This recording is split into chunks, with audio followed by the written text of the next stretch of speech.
I think that people who have watched this channel for a while are starting to realize that I do not like scheduling things. I just end up deciding in a morning that I want to do a live stream tonight because, hey, I don't know, I'm talking about something that's going to take too long to make an actual edited video about, and my editing software is garbage. That's why I mostly make videos where I just talk for 10 minutes at a time. And I'm talking now not only because even though there's not a lot of people watching, I don't like doing those weird things where I do a countdown for like 5 minutes waiting for people to get on because that's boring. If you're watching this the next day and you have to like skip ahead until I actually start speaking, I always find that very obnoxious. There's a lot of people who don't do live streams right where it becomes just sort of waiting for a big enough crowd until they actually start talking. So like their 25 minutes of it could just be them sitting there saying nothing.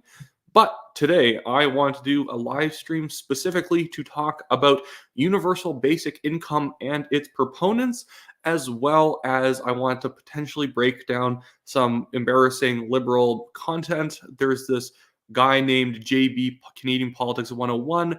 I find his content absolutely hilarious, at the same time concerning because he's somewhat popular on TikTok with younger Canadians, and the content is like threadbare in terms of its actual factual accuracy about the different issues he covers. He assumes just knowing maybe one or two things about a policy makes him an expert. He reminds me of so many people I was in political science and policy classes with throughout university. Very kind of a liberal kind of a guy who, when you make a point, they're like, well, actually, and they have like no point at all, but they're just going to try and hit you with some random obscure like factoid that has nothing to do with what we're talking about. But what you watch Rebel News or you watch True North and like roll their eyes, and I guess that's an argument in their mind. But I will be starting off with the UBI discussion today because yesterday I put out a video about UBI. This is a little bit in the background why whenever I sit down to make videos, sometimes I remember to do it, oftentimes I don't because I'm the most forgetful person on the planet. But I'll sit down and try and do one video that's meant for YouTube, more than 5 minutes or so, more than 8 minutes. And then on Twitter, I'll try and have at least like a 1.5 to 3 minute video that I can put up about something that I don't think really deserves a full YouTube video. But this one video I made on UBI actually did fairly well. And out of the woodwork came a bunch of UBI proponents. And I wanted to sort of end up confronting some of the opinions I ended up hearing about UBI and how I was so wrong. And that, or the funny thing is, I'd have people basically saying, no, UBI isn't a big power grab by the government to take more money away from people through taxation and redistribute it over to people in order to buy their votes. That's not what it is at all. And then you'd have other people say, of course, I want to destroy the system and I want the government to have far more power because, capitalism is inherently evil and UBI is a step forward to in the fight of anti-capitalism. It was really annoying, but whatever. But that's what I want to talk a little bit about today. The specific organization I want to talk about is the advocacy organization. I'm not even sure if it's an advocacy organization. It seems like they are a registered PAC from looking through their website. It probably is some sort of a PAC or a nonprofit organization. Might be like considered an educational organization because all they do is quote unquote education on the concept of universal basic income. But they themselves expose that this UBI thing is not this sort of broad-based thing in Canada that helps. It's going to be a great policy to be able to fill in the gaps in the Canadian economy where too much automation is taking place, or if there's not enough jobs, it helps build people up. When you actually read what these people say, it's just that they tend to, like a lot of socialists do, just have a visceral hatred for anyone who generates their own wealth. They are actively promoting for people to be lazy and secure the money that you deserve. Why? I don't know, because you exist and you breathe, and that means you deserve $10,000 a year. For what reason? I don't know. Do they want to get rid of welfare too, and that UBI is a better solution because it's a flat amount of money and it doesn't take as much bureaucracy? No. They still want all the welfare and stuff. They just want UBI on top of it, and that UBI has to be completely tax deductible and whatnot. It's completely silly.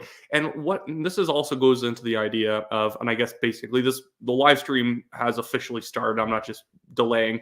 The thing with socialism is I hate the way that socialists themselves are the worst at actually defining what socialism is.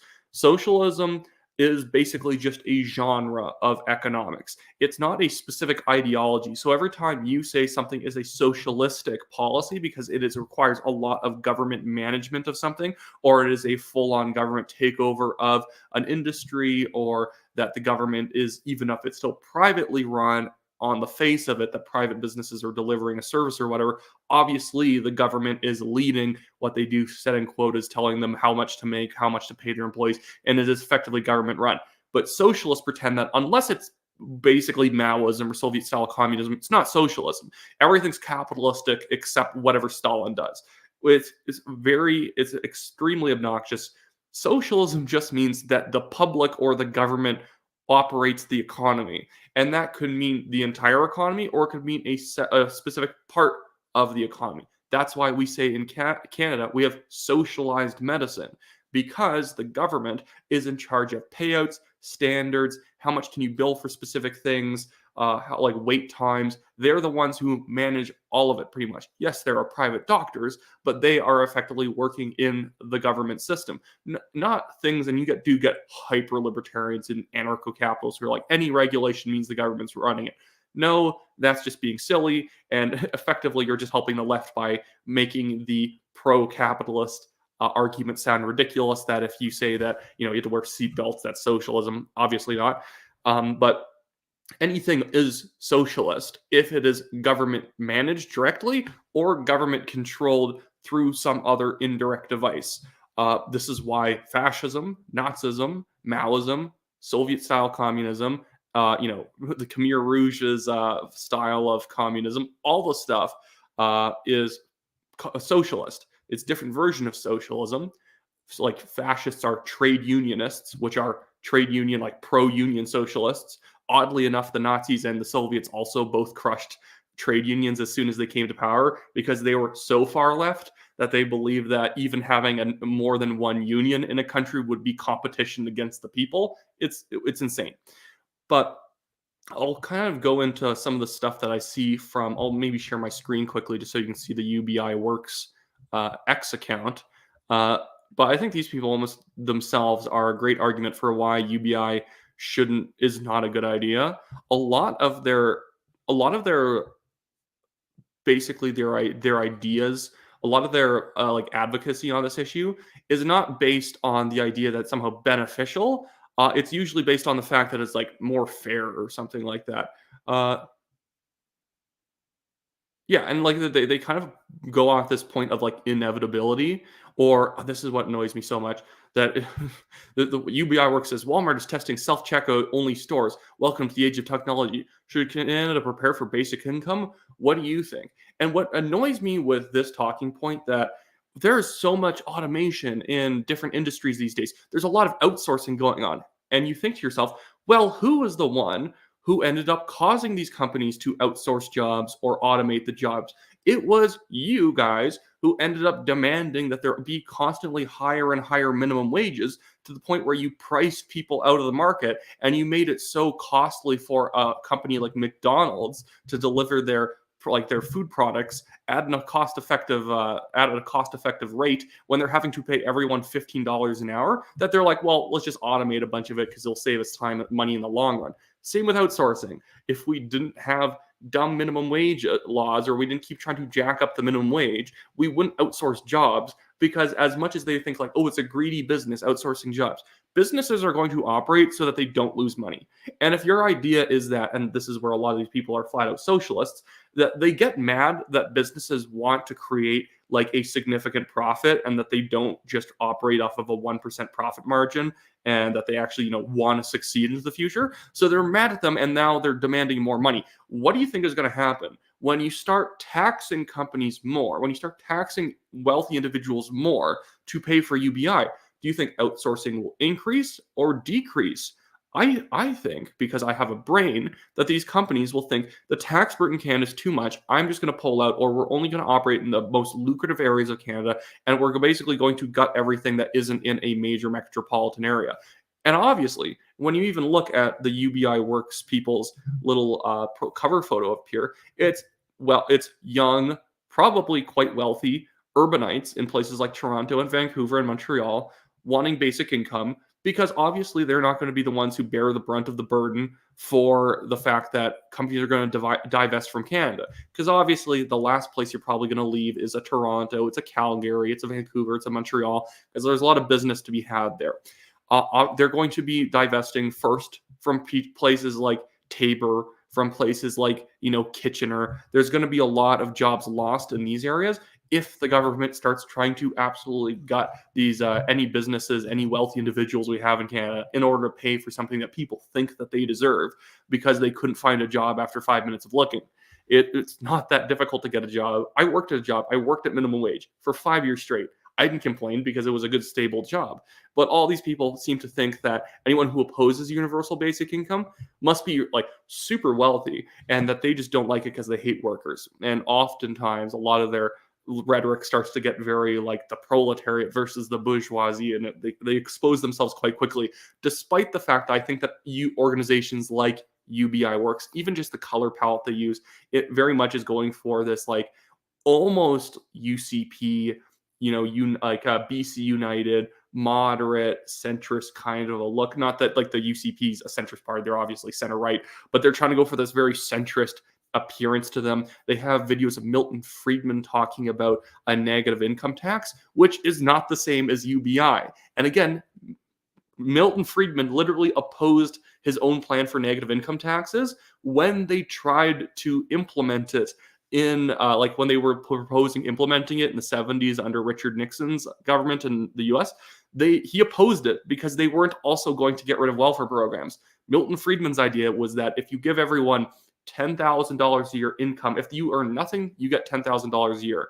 And that you can earn basically after you start earning like 12 or 13,000, you don't get any more basic income, and then you earn off of yourself. It's a good concept, but even he realized the problem is that the bureaucracy was not going to voluntarily dismantle the welfare and social security bureaucracy in favor of a negative income tax. They wanted to have both, because the problem is in government, bureaucrats, we act sometimes, or we don't act, but liberals act as if bureaucrats in government don't have any interest because they work for the public, that they just must reflect the public interest.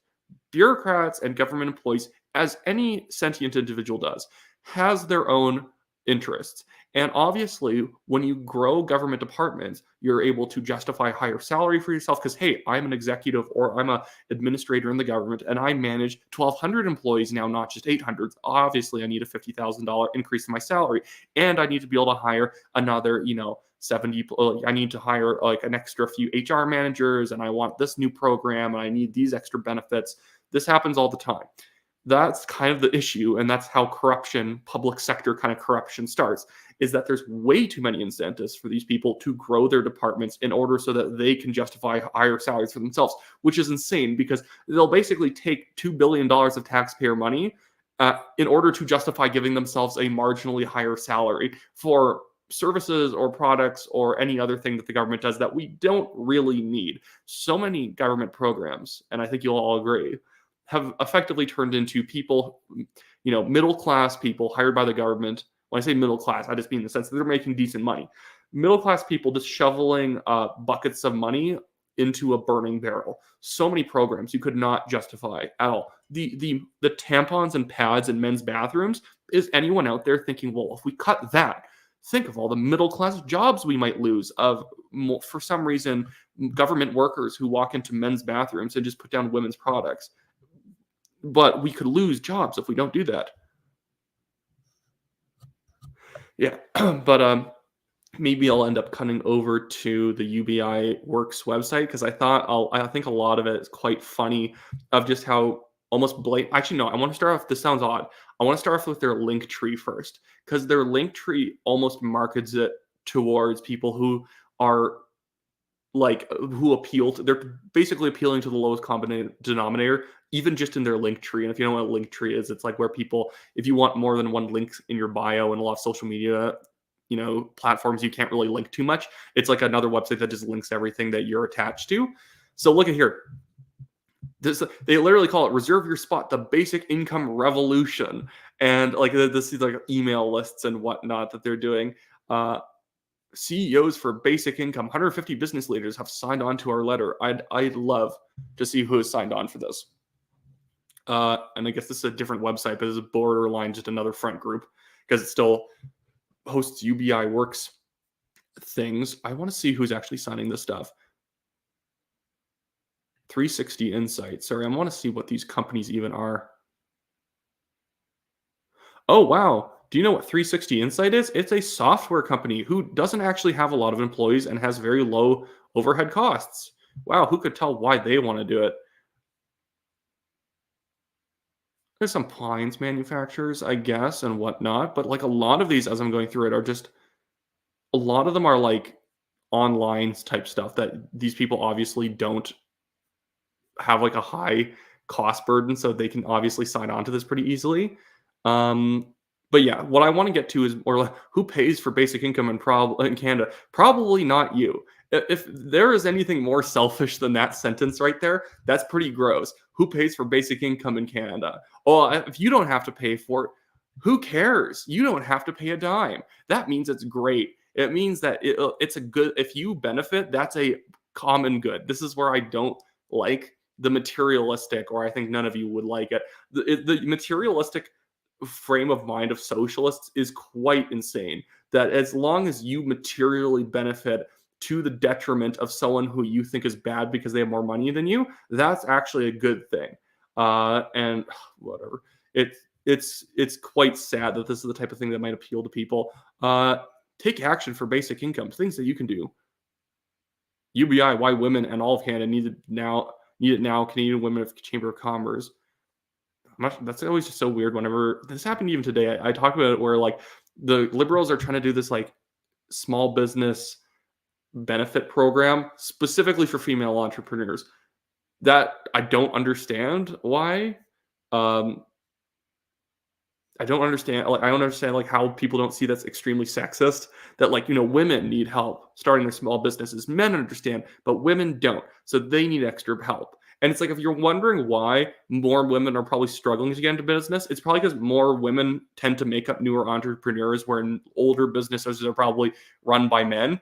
And it's not because they're struggling because of some sexism or some sort of like inherent male bias in the business community. It's probably because liberal regulations and policies and taxation sucks. And anyone who's trying to start a new business is having a very hard time. But now the liberals have re-rolled a problem that they caused through bad policy into an issue of sexism, and that women just need a leg up in the world. Uh, Thank you, Patch Duress, super chat for the progressive algorithm. Also, would UBI, Universal Basic Income, be delivered to every single Canadian? PR refugees, and would the dollar amount be the same per province as UBI tax? Surely it sounds too good.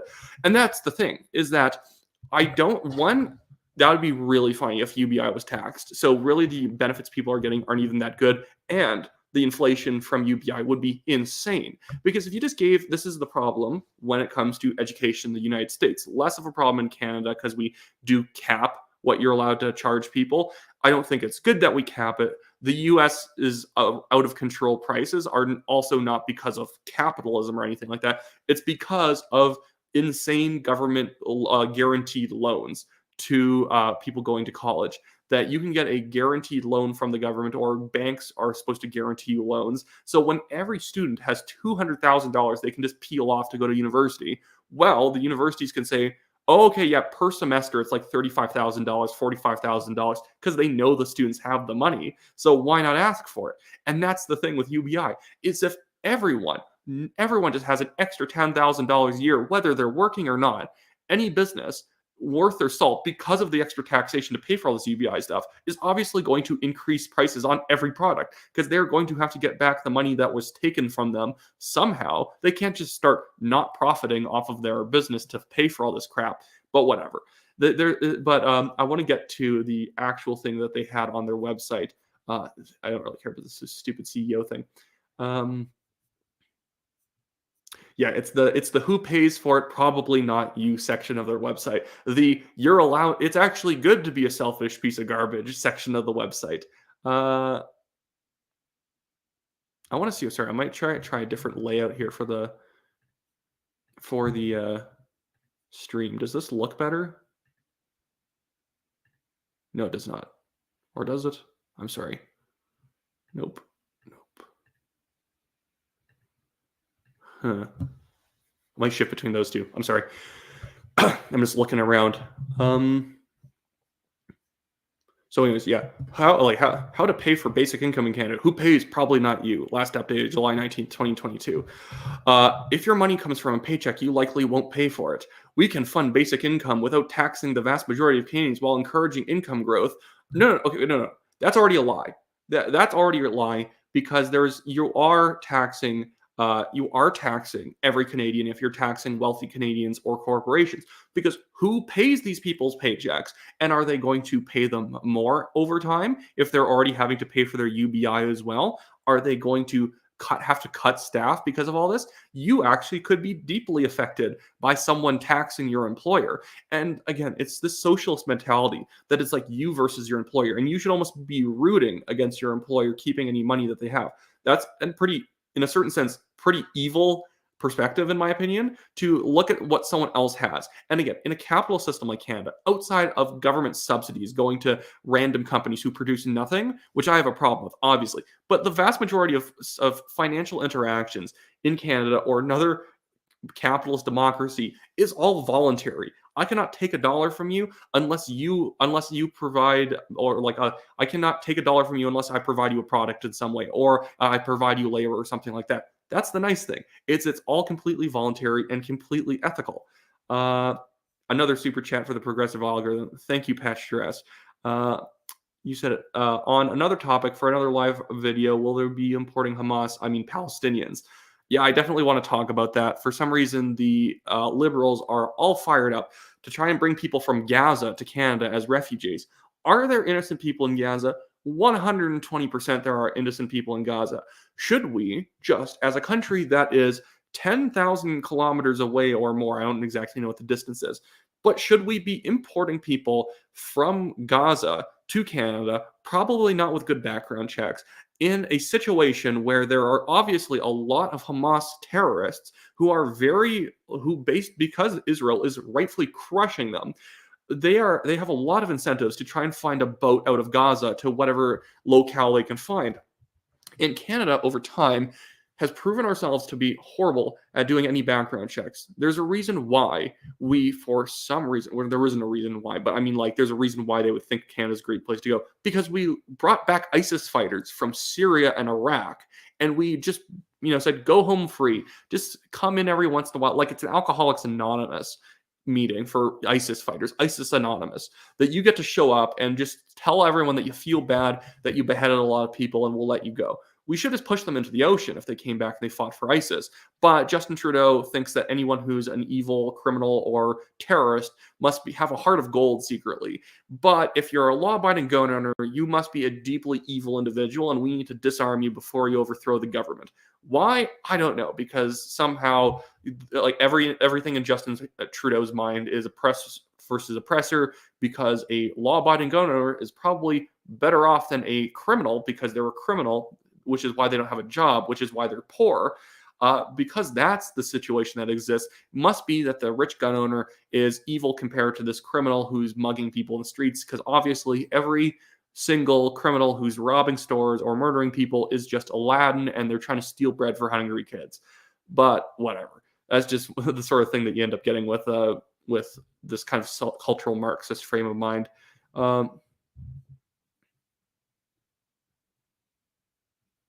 Well, what I would say to you, Senior, he says, what value do Gaza refugees have to any non-Muslim country? What value do they have to any Islamic country in the region? There is a reason the Egyptian government blockades the border with Gaza, because because literally the Hamas is the military branch of the Muslim Brotherhood. And if you don't know anything about the Muslim Brotherhood, they used to run Egypt in 2013 after the Arab Spring, or 2012, 2013. They literally, as soon as they got into government, because the Muslim Brotherhood was like a militant terror organization, like borderline. It's kind of like a political club at the same time. So they have this air of somehow like being professional and,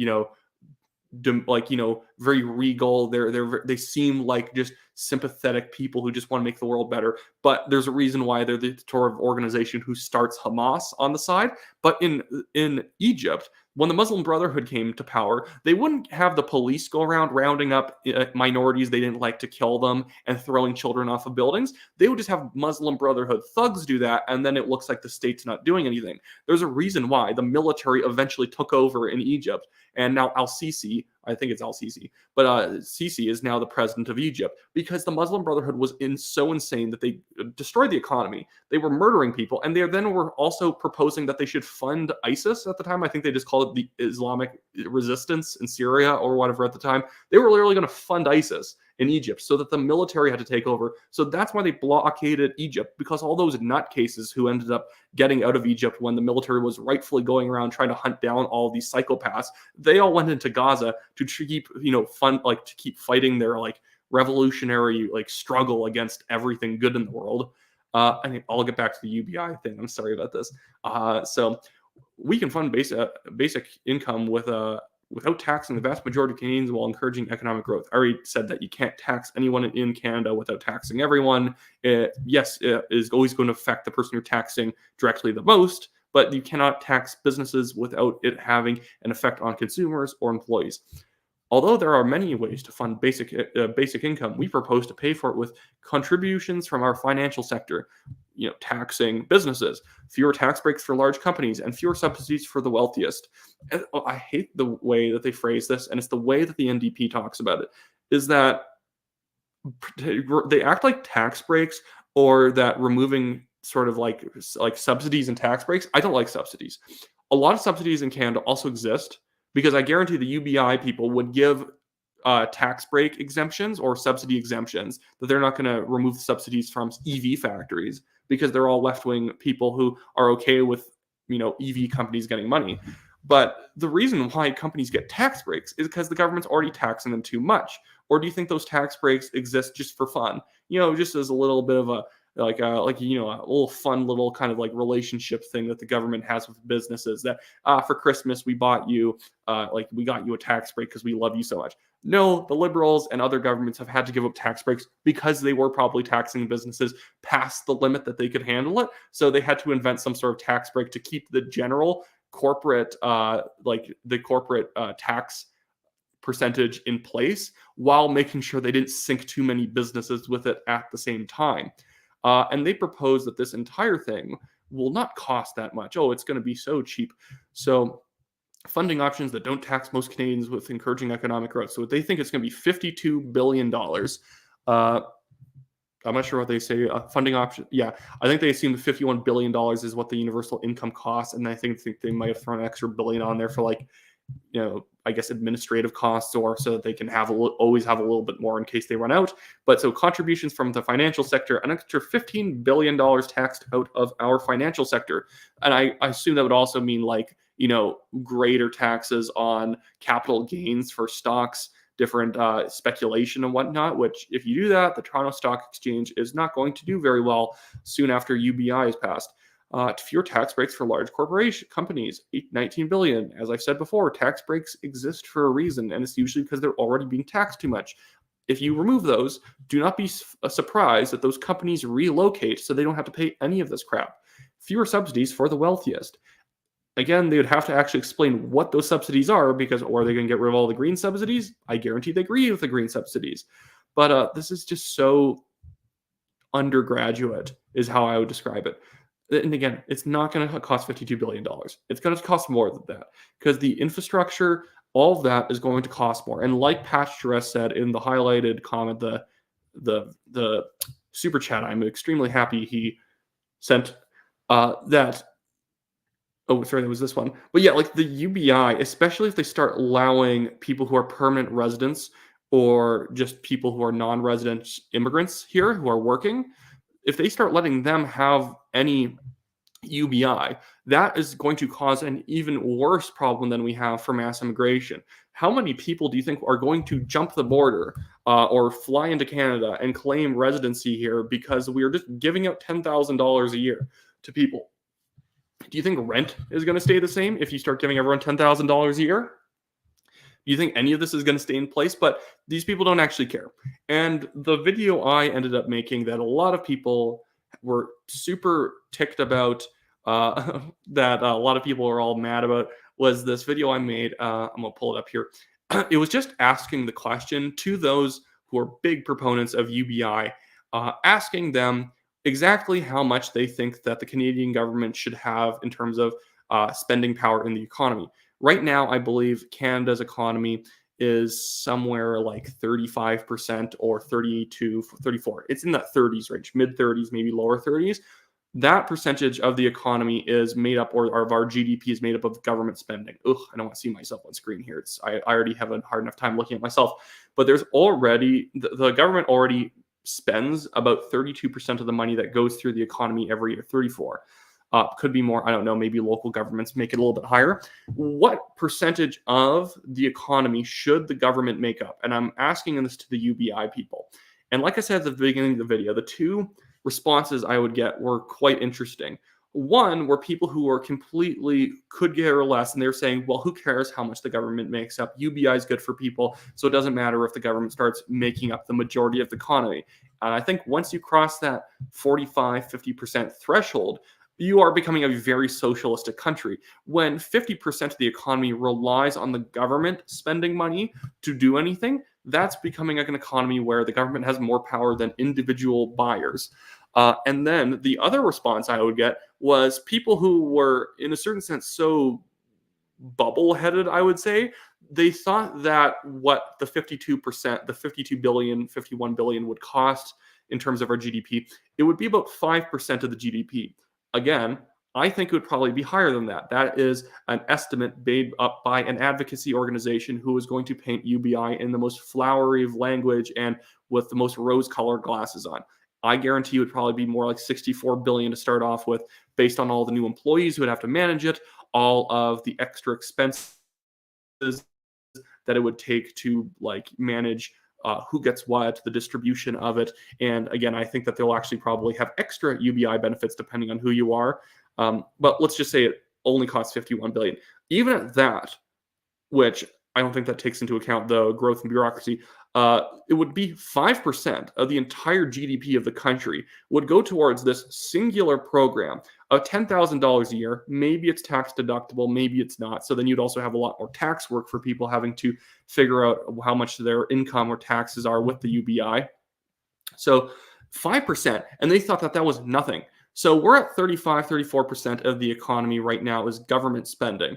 You add on 5% more, and we're at 40%. Now, as the government always does, and it tries to spend more and take over more responsibilities in Canadian life, we are getting very close to being at that 45, 50% threshold where the vast majority of spending that happens in the economy is government controlled, government run, as well as once you get UBI, it would be almost impossible to get rid of it because you have created a class of people. And it's not just always saying lower income people are going to want it. There's going to be a lot of lower income people, I can guarantee, who understand the poison pill of UBI. The thing is, you're going to get a lot of people who are just comfortable with it. Well, of course I deserve this $10,000 a year. I eat, sleep, and breathe. Of course I deserve $10,000 a year. And that they're going to be basically pushing for, they would not allow anyone to get rid of it. And then you're going to have a bureaucracy in place who is never going to go away. It would probably be its own department of UBI. We'd probably have a minister of basic income that would be, or secretary of basic income that would be attached to the finance minister. And again, once you have UBI, you can jam through a lot of other redistributionary policies because you have the infrastructure to do so. That would be the time where you could have a wealth tax. That'd be the time where you can have a death tax that's extremely enforceable because the government can just drop money into your bank account every single year. I guarantee this would be their push for central bank digital currency. Well, why have to send people checks in the mail when we can just have a central bank digital currency account for every Canadian who gets UBI, and that you get to hook yourself up to this account so you can get your $10,000.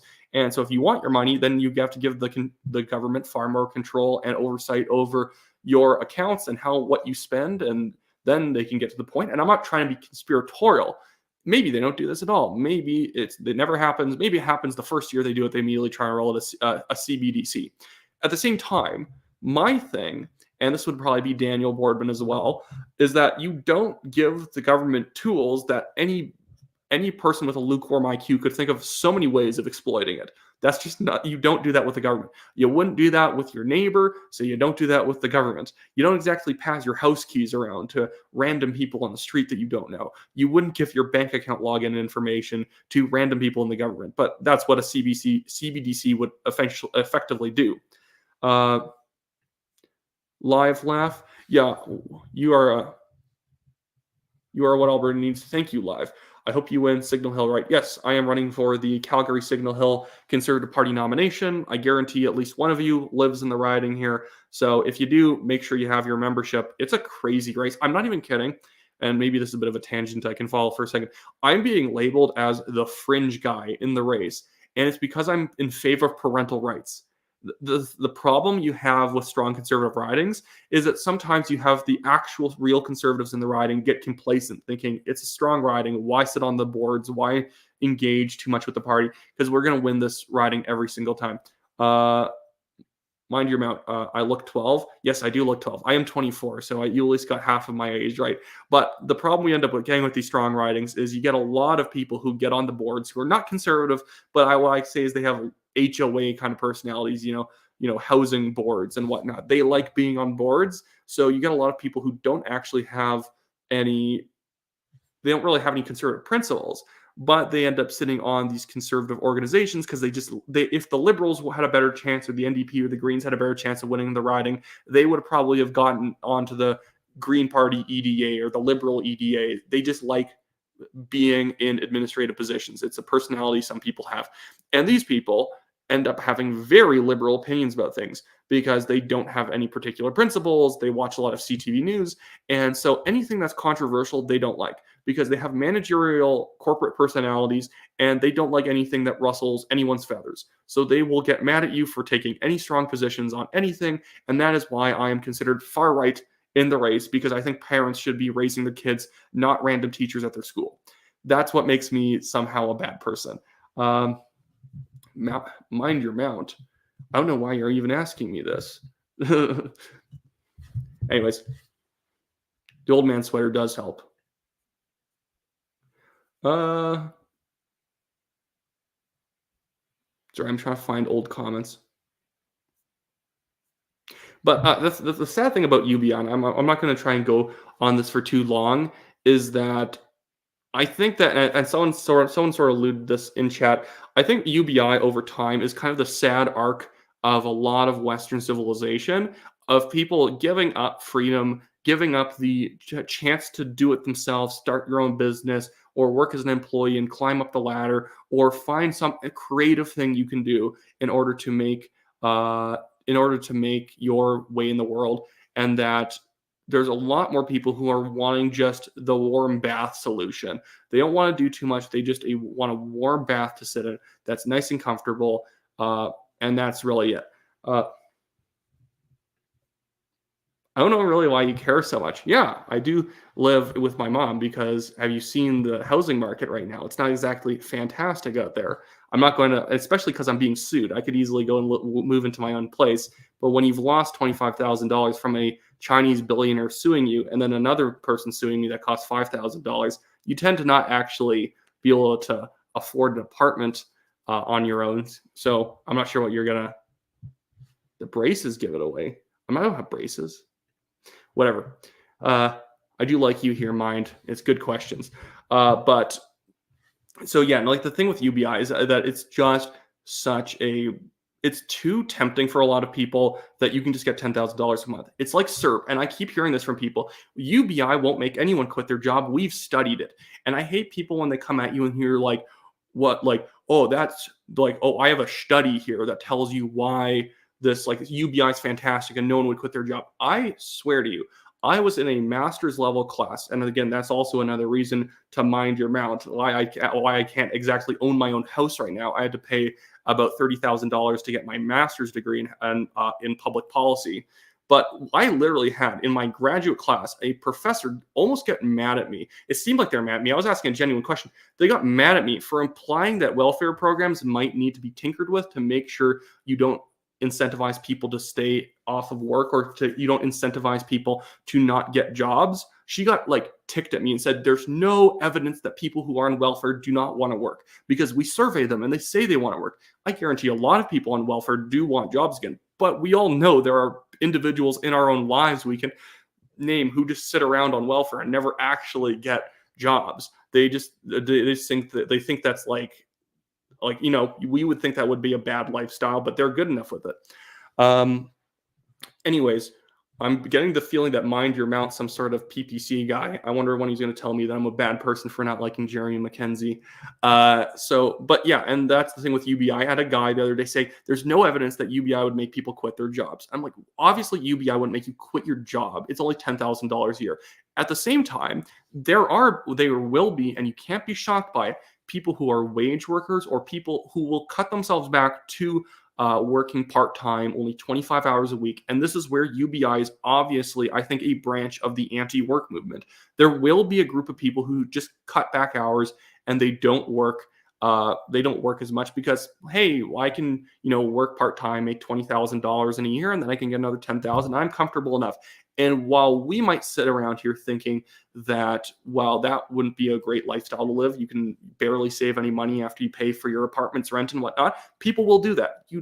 Bad incentives will still be, like, some people will still be gravitated towards, so some people will still gravitate towards bad incentives. You can't be surprised. I am a reformed liberal. I don't even know what that means, mind. But I like the weird story that's unfolding in the comment section with you. But yeah, so there's so many people saying, like, we wouldn't get people to stop working. I have a study to show you that actually UBI is fantastic. No, obviously, no, I can show you studies all day long too that show that UBI is damaging. Finland just got rid of its UBI program. I would love to see how much just scratching and clawing their politicians had to do to get rid of it. But yeah, it's the same thing with CERB. I knew tons of people I was working with in the retail store I used to work at. I used to work at a wine store. I worked there 5 years straight. I never stopped working. Obviously, some small vacations here and there. I never stopped working the entire time. We could barely hold on to employees for about 6 months to a year. I think I was impressed that someone made it to 2 years at one point. But the problem was, as soon as CERB came around, there was a bunch of people, not in our specific branch because it was such a tiny store. I think everyone would have felt bad if they left. Tons of other stores in the branch of our chain. People just leave to go work, to go live off of CERB. And I was told by everyone, CERB isn't going to make people quit their jobs. The only reason they're quitting their jobs is because they might be in danger from COVID. These are 20-year-olds. These are 22-year-olds. They're not. They're doing it because the CERB was too big of an incentive to not work. So then we ended up inflating the crap out of the economy with less productivity. We incentivize people to be less productive. And that is what UBI is. It is saying that you don't have to work, you don't have to be as productive in order to live. And you could say, well, you shouldn't have to be productive to live. Food and housing should be a human right. It's not. I'm sorry, you might have to work a little bit in your life to not, fall into starvation. I don't know why this is some weird value where you have to not actually I'm not sure why you have, sorry, I'm just reading something here. Prices are so high and housing is so high because we print too much money, making it valueless. Sort of. Housing was also already way too high in certain localities because we restricted the building of houses. Vancouver is a basket case for this reason. The worst in the world is probably San Francisco. There are so much land around San Francisco in almost a donut shape. You're not allowed to build any houses there. I think they maybe have put maybe an extra kilometer or two of square kilometer or two of property on the market for building. They do not allow any new building in San Francisco. So obviously what has resulted is that each piece of property in the city of San Francisco's city limits has skyrocketed in price because it's just supply and demand. So part of it's the money printing, part of it's taxes, part of it's building regulations, but a big part of it is building crews having to wait around while government boards, while counselors, while sort of different housing authorities or property use authorities or whatever tell you when you're actually allowed to break ground and build houses. There's so much waiting around time that developers just give up on a lot of jurisdictions, or they have to increase the price of a house by a couple $100,000 more than it should be because it took them several more months to build it than it would have taken if it was a much more, not in a bad way, I was going to say blasé, that makes it sound bad, but if it was a much looser restrictions on building houses, housing prices would collapse in a good way, in the sense they would probably like contract by like 20% over time, because more houses are on the market, so each house is worth less in a good way. Because I think housing, like, yeah, you might be sitting on a bunch of property and you don't want your property values to go down, but at some point it does have to happen. It's like it almost starts saying, it's almost like starts becoming like crypto bros talking about how talking about the value of their stuff. It just becomes almost a pure investment industry, rather than what housing should be, is that housing is for housing, and then secondly it's for investment. Right now it's almost a pure investment area. Anyways, I maybe don't want to talk too much more about UBI. If you have any questions about UBI and you want me to ramble on about it more, perfectly fine. So I want to maybe go and jump over to this other guy I want to talk about today. His name is JB Canadian Politics. He has blocked me on Twitter. I did a video actually the other day talking about him already. But that one's not out yet, because I did it with Chris from the Great Canadian Bagel podcast, as well as Russell from the Canadian Conservative podcast. The video's not out yet, but we reacted to his video claiming that polling doesn't matter. And it was the most blatant form of liberal cope, that as soon as the polls started souring on Trudeau, this guy pumped out a video talking about how actually polls never matter, and that the Conservatives are probably still not going to win because majority governments are rare in Canada. He actually said that, which, if you have, again, an IQ above 90, you know that most governments in Canadian history have been majorities. In some eras in the past 30 years, it's maybe been a little bit more 50-50, but it's actually still been mostly conservative governments, or sorry, not conservative governments, majority governments. He started referring to them as super majorities, which aren't a thing in Canadian politics. And this is what I mean, where this guy reminds me of so many people I went to university with.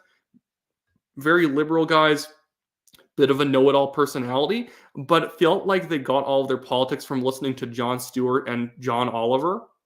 That they get all their knowledge from listening to late night shows in the US. So they end up throwing around a lot of terms that don't actually apply to Canada, and that they think that if they can just correct you on they can nitpick your arguments and they can find tiny little errors, that it means that they don't have to listen to you.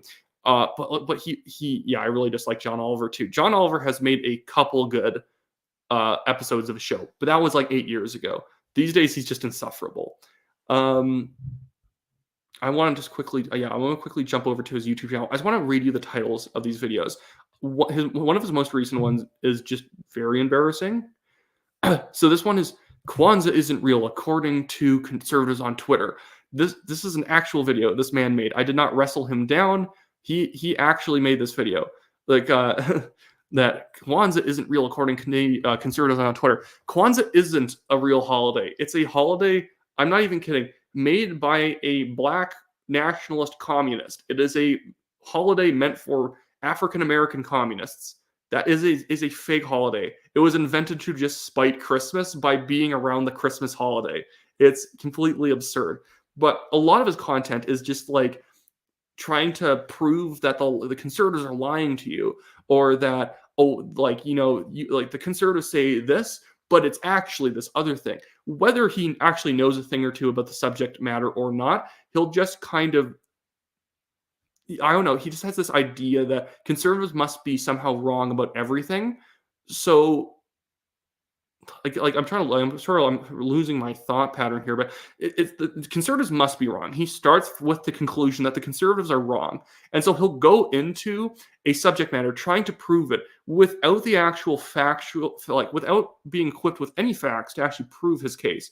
And I think the best example I have here, I might watch a couple of his videos along with you guys, but the best example I have is this great one where he talks about how, Pure Polyev doesn't have a plan. It's only 4 minutes and 24 seconds.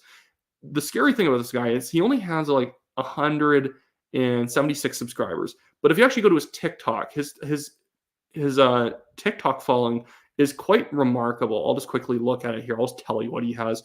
So he has 157,000 followers on TikTok.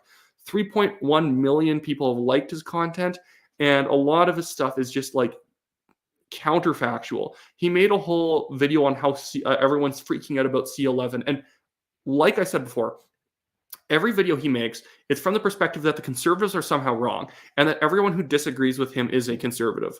I give him the fact that he is somewhat charismatic on camera and he looks like he makes good video content. That's also concerning because the fact that he pushes so much misinformation is a bit concerning that kids are consuming this stuff, and this is where they're potentially getting their 101 political information from. He's acting like he's almost a teacher, and he does talk like a guy who is giving a presentation in some sort of university class about like ideologies or whatever. But what I want to do now is just quickly cut over to this Polyev is lying or he has no plan video. You'll know what I mean. When you start watching this, he reached the conclusion that somehow the conservatives are bad, and he quickly shows that he doesn't actually know anything about Canadian politics. So without further ado.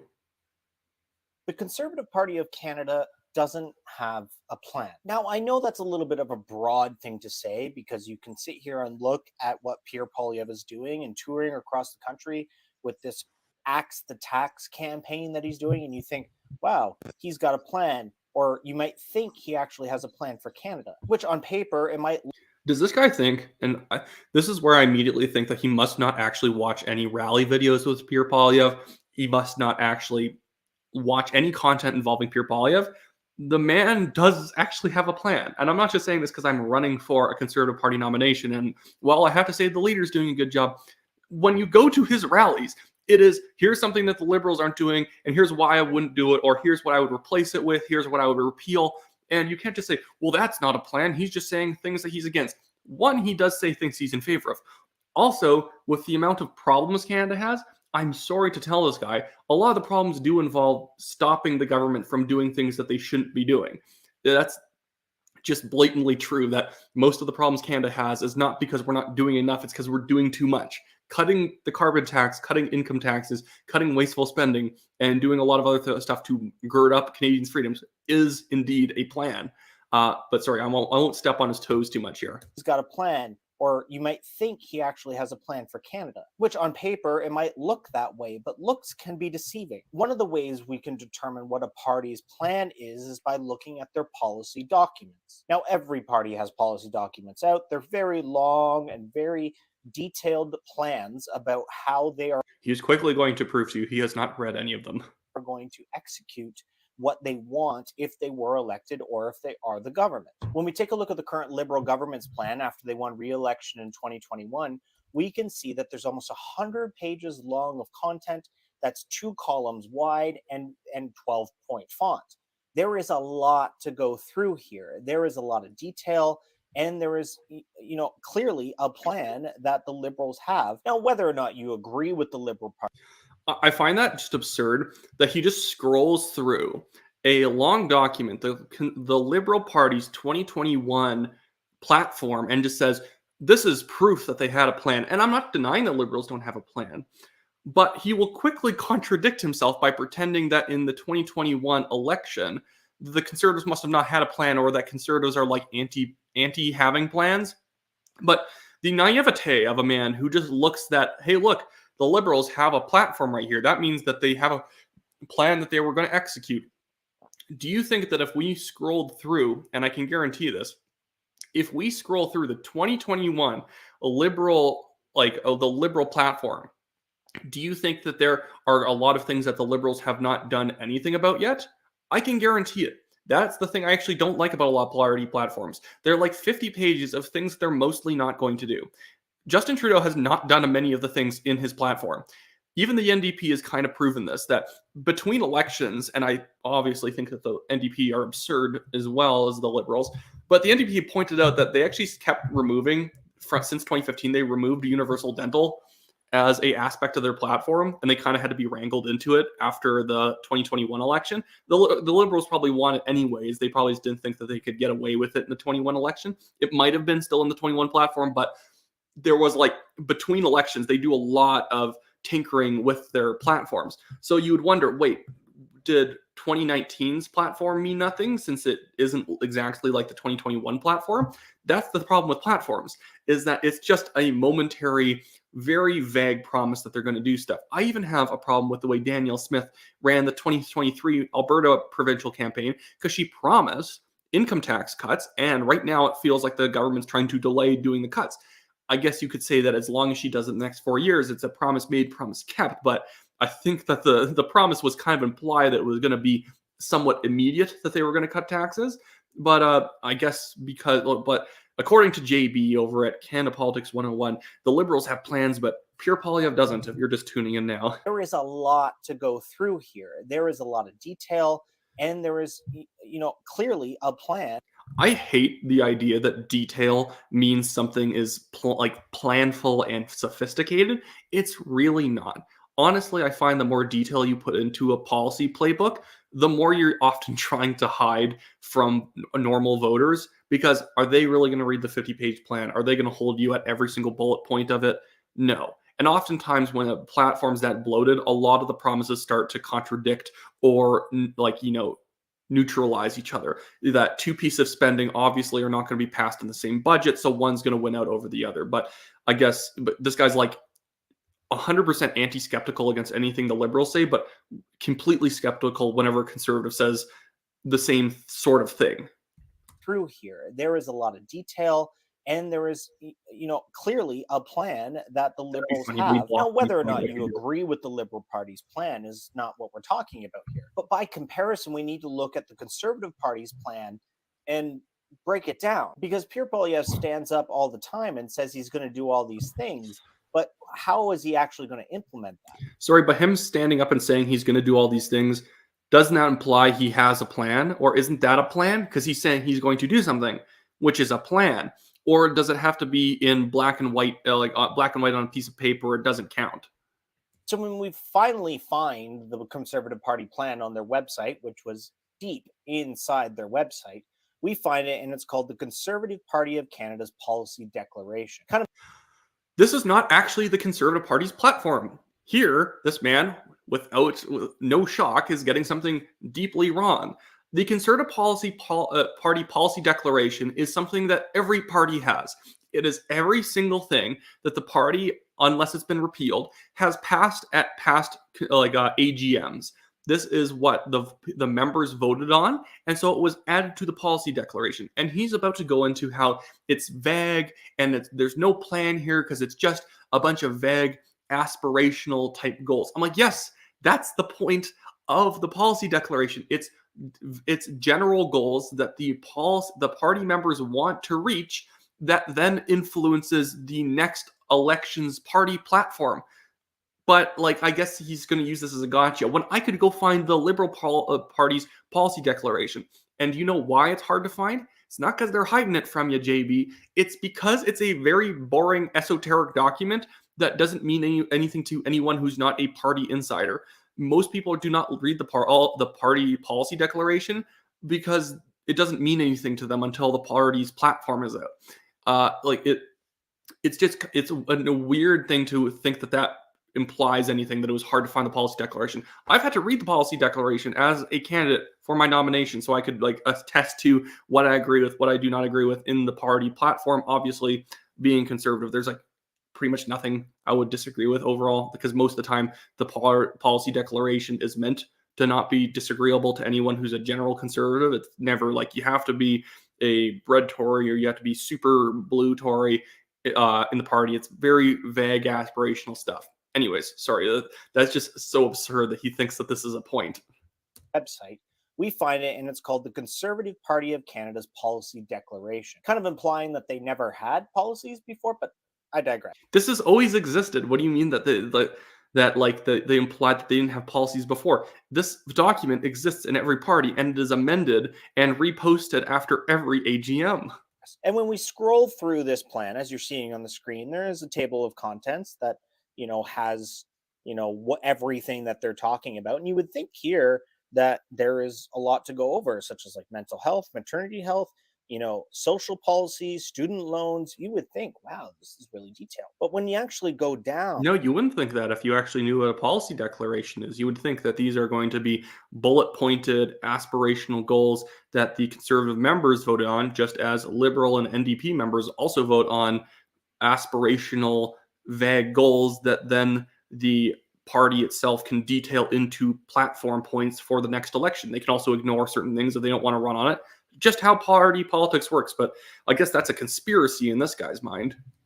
to the actual policies, the things that they want to implement, there is just paragraphs. Like number 3, just public service excellence. It's a paragraph. Well, 2 technically. Everything is just 1 to 2 paragraphs about this thing that they're talking about. And a lot of it's like we support or we believe or various. Yeah, are you noticing that this is not a platform point? This is not a platform where they're saying we will do this. When you read platforms, it will start to say a conservative government will do this. It's saying we believe because it's supposed to be vague. If you've ever taken part in a policy process, you're not supposed to say we will do, because that's a way too hard and fast way of creating general party policy stances. These are basically stances. They're not the policy, but this is generally how the party will stand on an area of policy. But I don't know. Hopefully he'll figure it out by the end of this video. He has 2 minutes to figure it out still. Broad statements to sort of imply that they are going to do something. But when you actually read this, there's no plan of how they're actually going to execute it. It's all a bunch of beliefs and ideas, but not any sort of plans. Yes, it is the stances on different areas of policy. It is the beliefs of the party. For instance, the big talk in Canada right now is housing. So when we go to the Liberal Party's plan and we type housing, there are 76 mentions of the word housing in various different terms. Because you're reading the Liberal platform, but you're not reading the Conservative platform. Like, I'm not the biggest fan of Aaron O'Toole and his embarrassing weird magazine cover platform. I have it up here on my other screen. You can believe me. If you don't believe me, you can go look it up yourself. I just don't want to have to switch screens. There are 31 instances of the word housing being used in the Conservative Party platform. There are 69 instances of the word home. There are 10 instances of the word drug. There are a lot of actual detailed policies. I didn't like O'Toole's 2021 platform because it was a mixture of somewhat conservative policy and very center-left, muddled liberal policy. It was bad. But he's like comparing, this is the most apples to oranges, this is the most apples to hand grenades comparison I've ever heard, that he'll take the 2021 Liberal platform and then compare it to the Conservative policy declaration. I could compare the 21 platform from O'Toole and compare it to the Liberal policy declaration, and then they would look like a bunch of simpletons who won't say what they believe on different policies. And here's when, maybe I'll wait for the end of the video because this is another point where he just somehow has gone completely over his head. And you can see when you actually go through it, it's talking about the implementation of, say, the first-time homebuyers tax credits or savings accounts, or reducing down payments and how much they're investing in building homes. I hated, as everyone else did. I actually left Ron Liepert's board in Calgary Signal Hill, the EDA board, because I couldn't stand the fact that he was 100% on board with O'Toole's carbon tax plan and then kind of mocked me for it. But where does he think that the carbon tax plan O'Toole ran on was posted? It was in the platform. Did this guy even think about where some of the big conservative promises from 2021 were posted? It wasn't in the policy declaration, which he thinks was only created like a year ago when the last conservative AGM took place. He, for some reason, or I think it was this year, I guess, but like for some reason, he thinks that the policy declaration is not only brand new, that only became invented under Polyev, but he somehow has retconned the past conservative platforms since before Pierre out of existence. Or at least he thinks that somehow Polyev is not going to release a platform based on nothing. Because this is kind of the point I'm going to get to later. No party releases their platform this early. You just don't do it. You don't know what the issues that voters want to hear about, and you don't just put out a platform that just speaks to a bunch of momentary issues that in 2 years people are going to wonder why you're loading your platform up with. Anyways, sorry, moving on. Party policy shows what they are actually going to do. Now, when we go to the Conservative Party's policy declaration and we type housing comes up 8 times, and 2 of which are in the table of content. Yeah, it's the party policy declaration. And when we get to the actual policy about housing, it's number 105, and it is 1, 2, 3, 4, 5 paragraphs, and 3 of them you could argue aren't even paragraphs, but are more sentences. It's we believe. Nothing in their housing and homelessness section indicates anything they're actually going to do. Now, I'm not making any of this up. You can go look at this stuff yourself. You don't need to trust me. You can actually go look at what I'm talking about for your own very eyes. So when we say that Pierre Poilievre truly doesn't have a plan for Canada, I'm not saying that just because I don't like the guy or support the guy. I'm saying it because when I look at their policy declaration, there's no plan. It's just... Sir, this guy clearly hates Poilievre. You don't make a video this badly researched, ripping on Pierre Poilievre, unless you have obvious animus against him. And when his new videos are about how conservatives don't believe Kwanzaa is a real holiday, it's not a real holiday. But when his videos are like that, it's obviously he is a liberal partisan. And there's nothing wrong with it. I would actually talk to him maybe. I'd buy him an apple teeny or whatever, and we could talk about politics. But I don't like this crap, and it seeps into left-wing political discourse on YouTube, is that they, even if they're not legacy media, like obviously CTV News, CBC, Global do this all the time. They're perfectly objective. And if you think they're liberal shills, then that's your fault somehow. But even liberal YouTubers who shouldn't have any problem just saying, yeah, I'm more liberal, they still won't say it because somehow they believe that they're more higher and lifted up than you, and that they're too pure to be partisan the way you are. They're just coming to their beliefs from objective conclusions. This guy right here can't even read a flipping document right. He thinks the policy declaration from the Conservative Party is the same thing as their platform, and then he reads the Liberal platform as if it's like a counter to the Conservative policy declaration, proves how much more detailed and thoughtful Justin Trudeau is. He's truly a scholar of the people. At the same time, he forgets that the Conservatives also released in the same year of that 2021 Liberal platform, they also released their own platform under O'Toole. It will make your eyes bleed because it's not conservative at all, and O'Toole was incompetent. But the Conservatives had a platform. But according to this guy, it doesn't exist if he didn't consider it, it's wrong.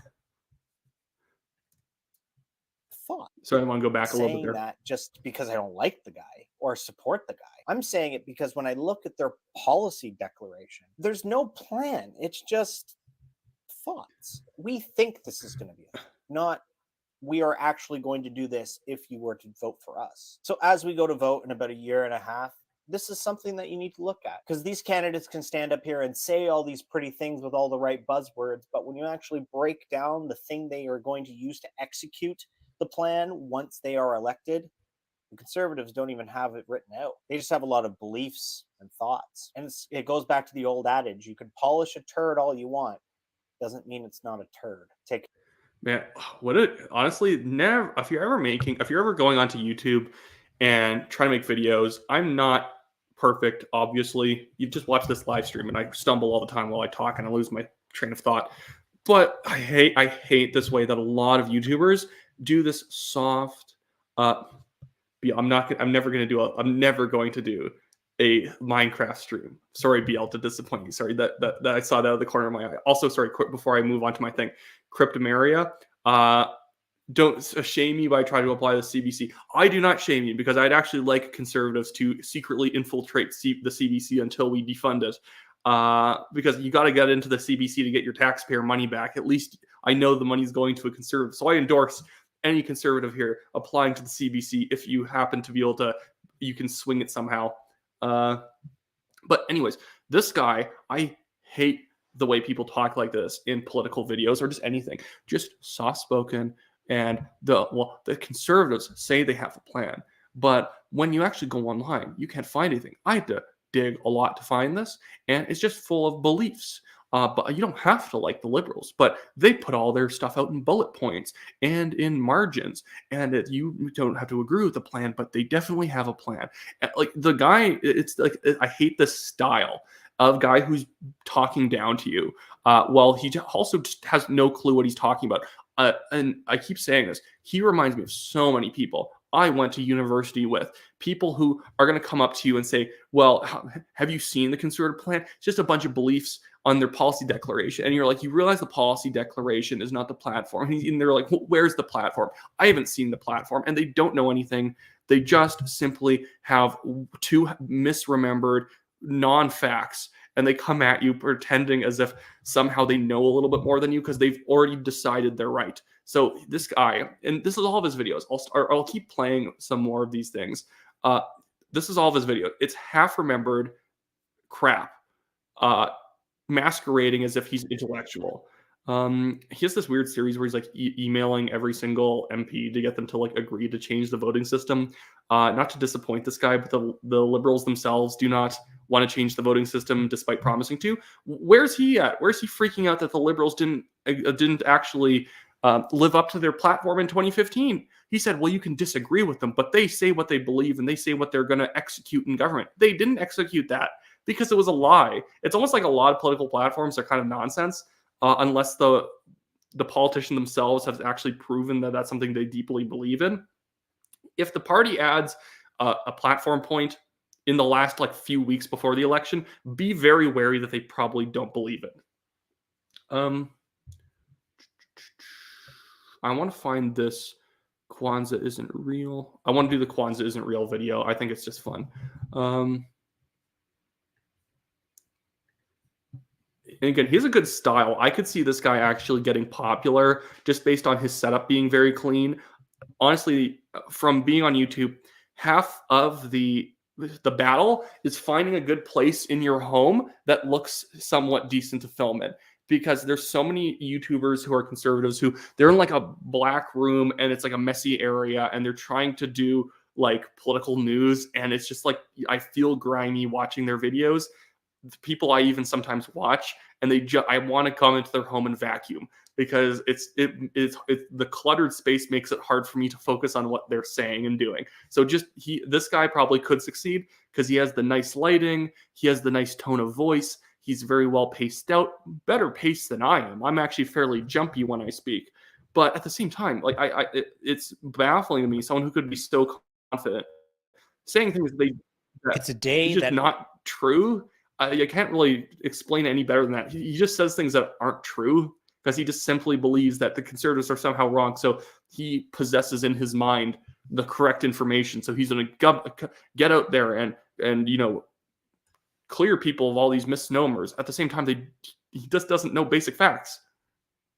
It's a day that ends in Y, which means that our lovely right flank of our political spectrum here in Canada is angry about something. This time it's over Kwanzaa. Today, December 26, 2023, is the first day of Kwanzaa, a holiday that is celebrated by a lot of Pan-African communities. It is very similar to Hanukkah. It's very similar to Hanukkah. That's borderline like anti-Semitic to try to accuse Jewish people of having a holiday as dumb as Kwanzaa. Man, Kwanzaa, and even just say Pan-African. What do you mean by it? You mean what? Black nationalist? That's what Pan-African means. That is like saying that there is a Pan-European holiday. That would be I would be sketched out by anyone pushing a Pan-European holiday. I feel like I might want to check if they have weird tattoos on their head. But no, it's not a holiday. And it's like, what's the first day of Kwanzaa? And just to lift that up to a holiday like Hanukkah, which actually has some history to it. I don't celebrate Hanukkah. I'm not Jewish, but it's like saying if he compares it to Christmas in this video, I'm not gonna go ballistic. I'm far too calm of a person, despite seeming jumpy. But at the same time, no, it's not. It's not a holiday. It was invented by, I think, a Berkeley professor in the 1960s as basically like a black communist version of Christmas.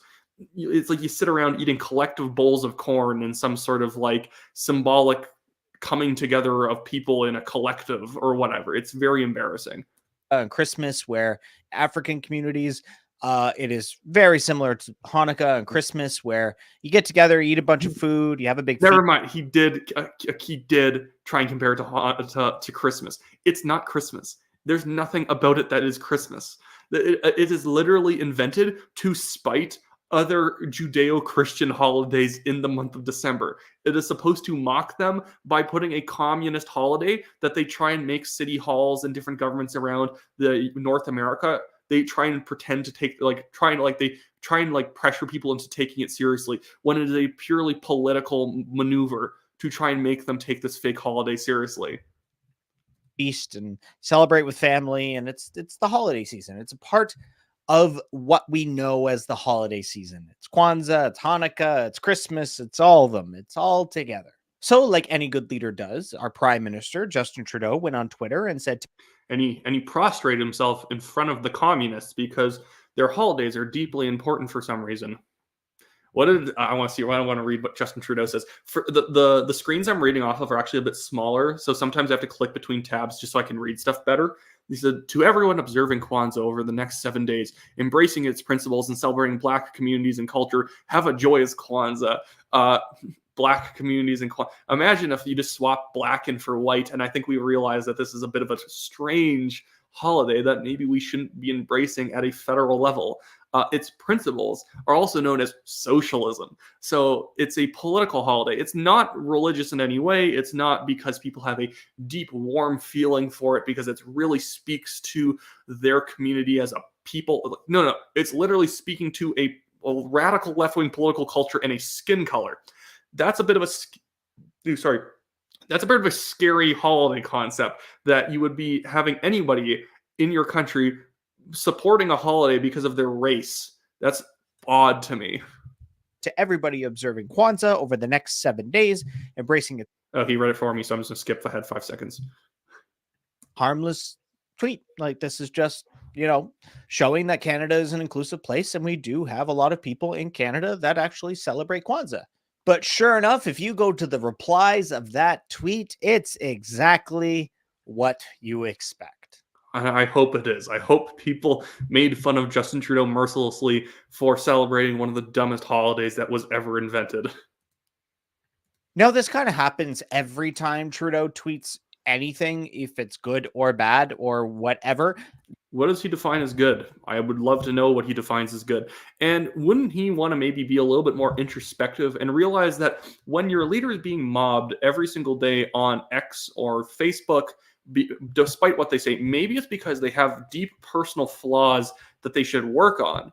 Obviously, there are sometimes cancel mobs that go after individuals, but when you're at the height of a world leader and you cannot tweet anything without getting ratioed, maybe it's because you call people racist a lot. Maybe it's because you imply everyone who disagrees with you is a bad person, and you've been ruining people's businesses, lives, and freedom of expression and movement. Maybe it's those things, but BL is not going to think of that because he is Justin Trudeau's #1 fan, and he could not understand why anyone doesn't like Trudeau outside of soft reasons like, well, this policy hasn't been passed yet. Okay, well, that's fine. If you dislike Trudeau for any real reason, then you're wrong, according to this guy, based on all the videos I've watched from him. The replies are always just a complete dumpster fire of people who seemingly want to pay $12.99 a month to let Elon know that they love him. Or you guys pay money because you support a free speech platform? What losers. Disgusting. You give money to Twitter to get extra analytical services, and because you support free expression? Disgusting. And this is the weird disdain he has for conservatives in a very childish manner. I've never made videos just saying that liberals are losers and look at them saying that Trudeau is great. I'll make fun of the idea that Sean Fraser is a fantastic replacement for Justin Trudeau, and there's this weird fan cult around Sean Fraser, even though he's failed at every role he's had in government. He literally misplaced 1 million immigration applications as the Minister of Immigration and other services. Every minister's title needs to be shortened. I always hate when it's the Minister of Housing, Communities, and Infrastructure. It's just make it the Minister of Housing or Minister of Infrastructure. It's annoying. But this guy just has a childish disdain for anyone who doesn't like Trudeau. Or something. But this one is exceptionally funny to me because it's a holiday for a specific group of people who in the past Black communists. have faced incredible segregation. Black communists are not exactly a group with deep histories of oppression, because communism is not that new to North America or not that old. Incredible, racism towards their particular culture. And is this guy implying that all black people are communists? Because I hope that he understands that Kwanzaa is a holiday for black communists and is not celebrating anything deeper other than black communism. And of course, the most terrible of people come out of the woodworks and make themselves known in the comments. Just like we did the other day with Mark Miller's tweet about Santa Claus, let's go into the replies from conservatives. Now, I'm assuming they're conservative because they're against Trudeau, but they couldn't be, but who knows? I'm just assuming here because let's be honest. Yeah, I give it to him. That's fair. That's what they are. First, we go to Jamie. Although I would say that probably a good third of those people are probably former liberals who got sick of Trudeau. They're now conservatives, but they used to not be. Who pays for Twitter. He says, I don't remember you saying this about Christmas, and then proceeds to put 2 middle finger emojis to express his frustration. The thing that Jamie doesn't understand is that Justin Trudeau actually tweeted out on Christmas Day a nice heartfelt video message. Yeah, no, I agree with JB there. You always get people in the comment sections of things that didn't actually look into anything, and they just assume that because they dislike Trudeau and because Trudeau is often very a nasty person, especially towards, Christians or more socially conservative people, that he must not say anything about Christmas.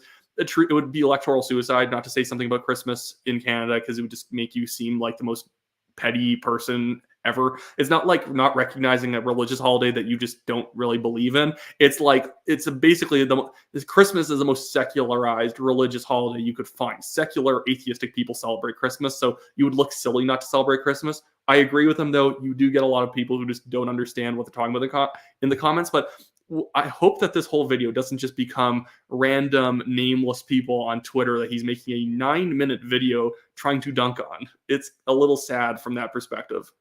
About Christmas and the values that Christmas brings and all the stuff in between. And for Kwanzaa, he put out a tweet. But also, Jamie here also in a later tweet posted a picture of the silly mustache man and had a sympathetic message to him on it. So we know Jamie's true values then. I'm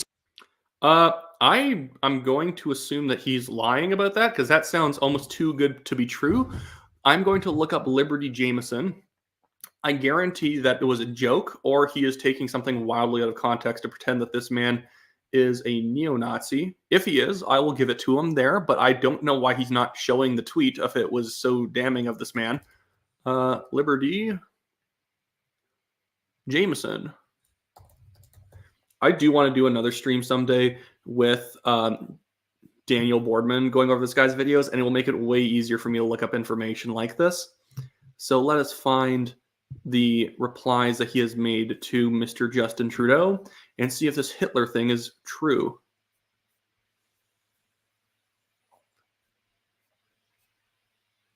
So far, I only see him posting about how he thinks that the gender ideology crowd are very Nazi-like, which I think that's super hyperbolic. He doesn't strike me as someone who's going to be saying Nazi-ish things to people.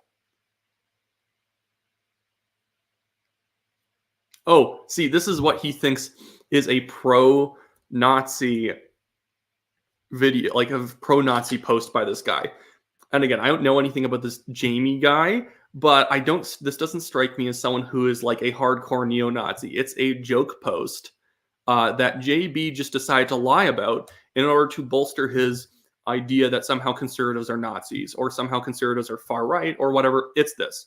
Yeah, I think it's a bit, and it's from Elon Musk, but so obviously Elon Musk is not a Nazi. So stop comparing me to Justin Trudeau. I had a budget. And so it's dumb. It's a dumb joke about Justin Trudeau being an incompetent fascist or something like that. And that Justin Trudeau is somehow bankrupting the nation. Historically inaccurate, because the Nazis actually drove the German economy into the floor. But still, the JB just lied about this guy in order to dunk on someone who's anonymous online. But that really demonstrates to me that the guy has nothing to say, and he's just here to take swings at the lowest common denominator. This is low-hanging fruit, and he somehow face-planted trying to reach for the low-hanging fruit. Well, yeah, BL. That's why the Nazi economy sucked. They invested so much into like the Nazis were a socialist economy. The economy sucked under them. That's why during the entire war they were constantly running out of oil and gas and fuel because of all the rationing that they did and all of the government control over different industries. Like any socialist economy, despite having a lot of resources on their hands, they wasted everything because government observers and government managers are terrible at managing the economy. It's what always happens when the government thinks it knows better than the free market. In a large sense, the Nazis helped defeat themselves because of their terrible economic system. But that's neither here nor there. I don't want to get too much into that. But yeah, it's. I want to get back to this video. If he responds to this, I don't doubt that he'll somehow say that was a pro-Nazi comment for some reason, because that's about as deep as this guy goes. A nice heartfelt video message about Christmas and the values that Christmas brings and all the stuff in between. And for Kwanzaa, he put out a tweet. But also Jamie here also in a later tweet posted a picture of the silly mustache man and had a sympathetic message to him on it. So showed that was a lie. We know Jamie's true values then. Unscrew the... What true values? That meme? That meme implied that the man was far right? A meme implying that it's a joke, it's a hyperbolic joke that somehow Justin Trudeau is even worse than Hitler, which the implication of is that Hitler's one of the worst human beings on the planet and that somehow Trudeau's worse. Obviously, Trudeau is not worse than Hitler, but still, this guy thinks that somehow someone posting something that implies the exact opposite is like evidence of being far right. This is why you do not let, like Javier Milei said, you do not give these leftists an inch, because they are out to destroy your reputation and you based on nothing, because they want to, they just simply, they are better people than you. They want control and they will undermine your reputation in order to get it. News, who pays for Twitter, says, go Kwanzaa yourself. I don't know. I find that kind of funny. I'll pause for the pause is for the laughter that is happening. Not from his joke, the laughter at him.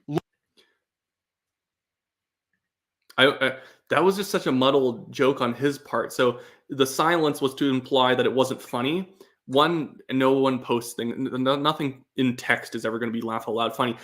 He muddled that joke because was the pause supposed to be me and us as the audience laughing at how bad that joke was, or was it supposed to be us, the pause supposed to be representing nobody laughing at the post? It's like he had a concept for his dunk on the guy's post, and then at the end he decided to go the other way, which made the entire thing confusing. Lloyd Xmas, you know. Set up your audio correctly, JB. I can travel to your house and I can show you how to reduce microphone peaking. And the first step into not having microphone peaking is not speaking in your mic directly into your microphone. Don't do that. I can show you how. You just have to take a step back. How this is going to go. It says not a relevant thing, not a thing. So this is actually a common theme in the replies here, that people are accusing Kwanzaa not to be real. It's not. It's a fake holiday made in 1967 or so by a black communist. I'm going to even look it up to get the date right. And it is effectively like a ripoff of Hanukkah, and is trying to pretend like it's somehow Hanukkah and Christmas at the same time, which is, yeah, kind of deeply insulting in a lot of ways. I want to see what the history is. 1966 by Malinga Karinga, who's currently 82 and is a far leftist. He is a black nationalist and indeed a racist. Because it was originally sort of, celebrated by somebody who is an activist and is a socialist and all these things. So people on that certain flank don't like that. So therefore, doesn't that just reveal the fact it is a fake holiday? seeing as you've just confirmed the fact that it is a politically motivated holiday and is not based on anything fundamentally like, it's not remembering a historical event. It's not remembering some religious sort of event. It's not doing any of that stuff. It's remembering that Black nationalism and communism exist. That is what it is trying to celebrate. Holiday that is celebrated by upwards to 12 million people worldwide is not. Up to is doing a lot of lifting. It's the amount of legwork holding up the up to 12 million people celebrate it worldwide. No, the up to means that it probably is more like around 1 million. Do you think anyone in Africa is celebrating Kwanzaa? No, they'd laugh at you for celebrating Kwanzaa.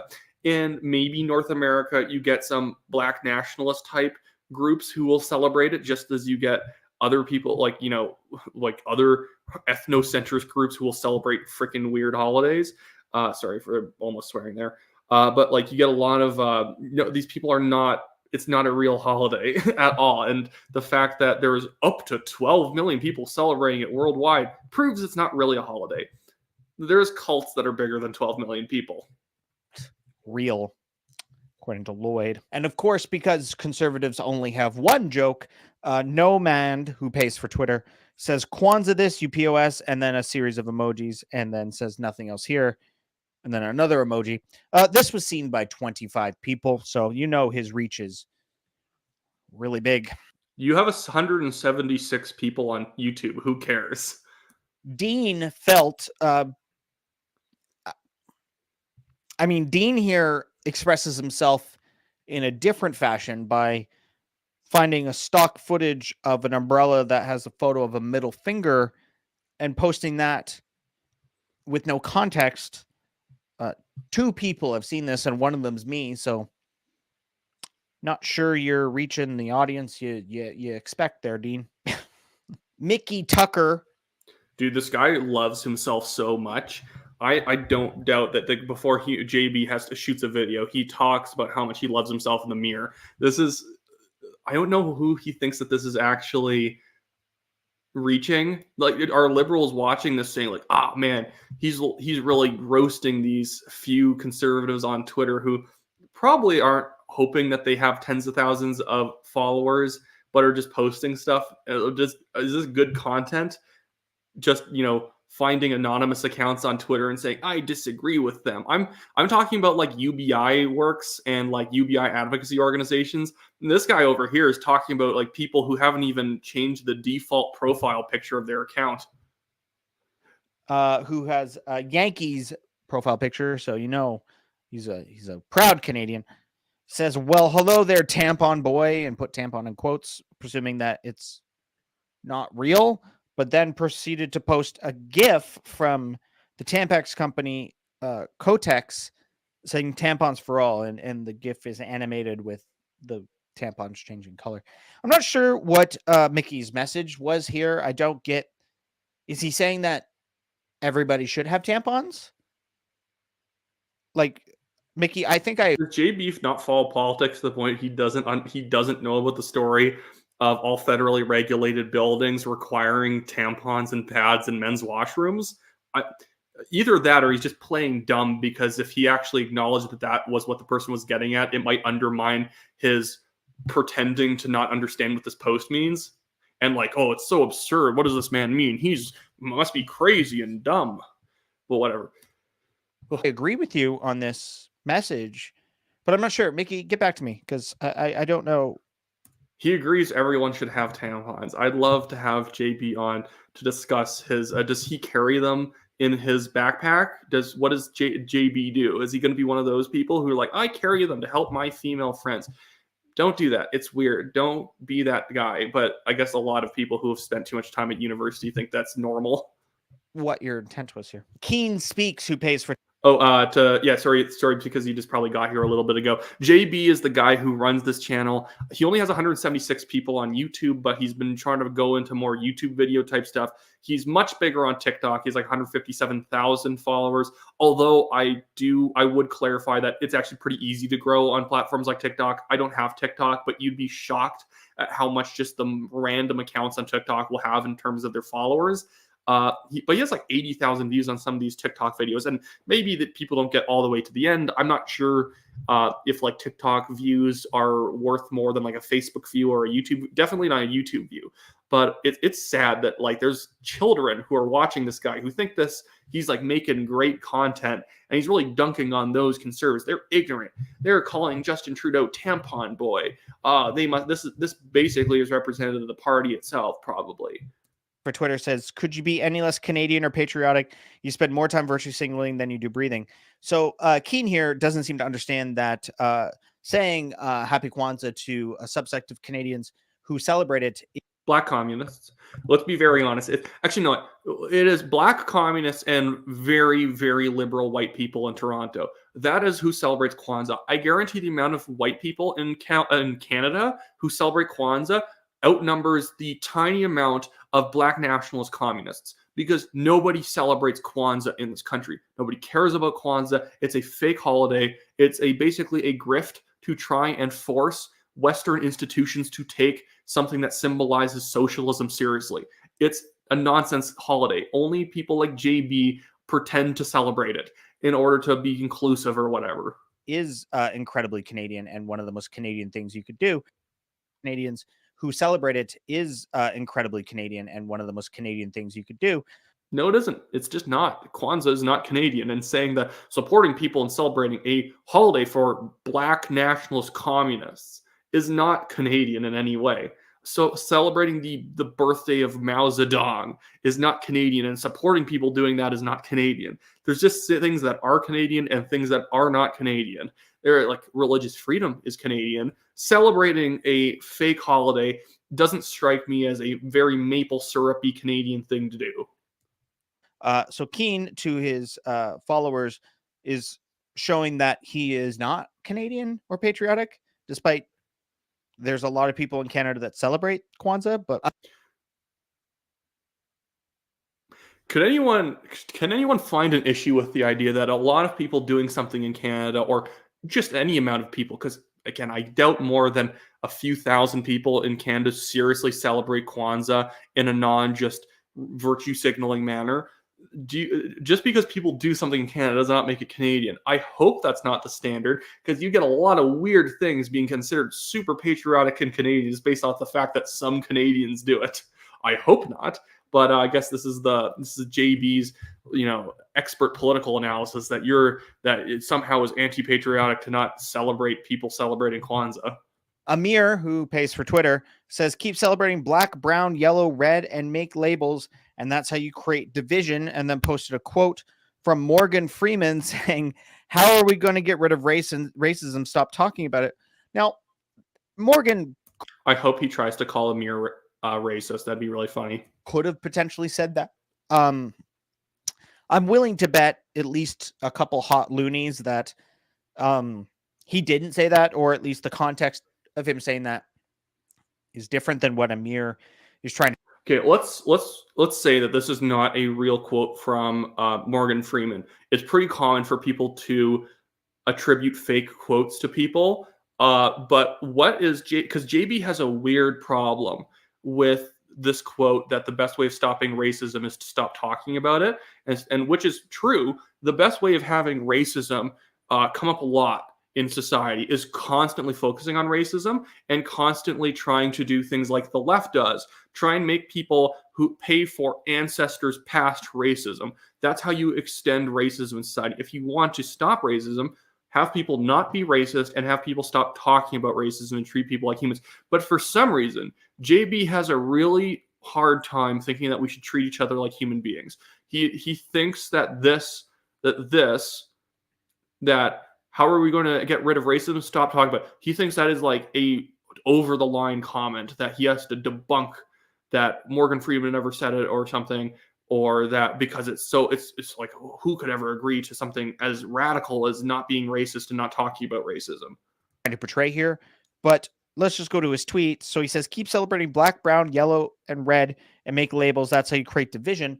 I'm pretty sure if we celebrate as a culture other cultures that exist in our society and in our country, I'm pretty sure that is doing the opposite of creating division. And What happens if that holiday that you're celebrating or celebrating people celebrating is specifically about exclusion based on race, as well as radical left-wing political theory?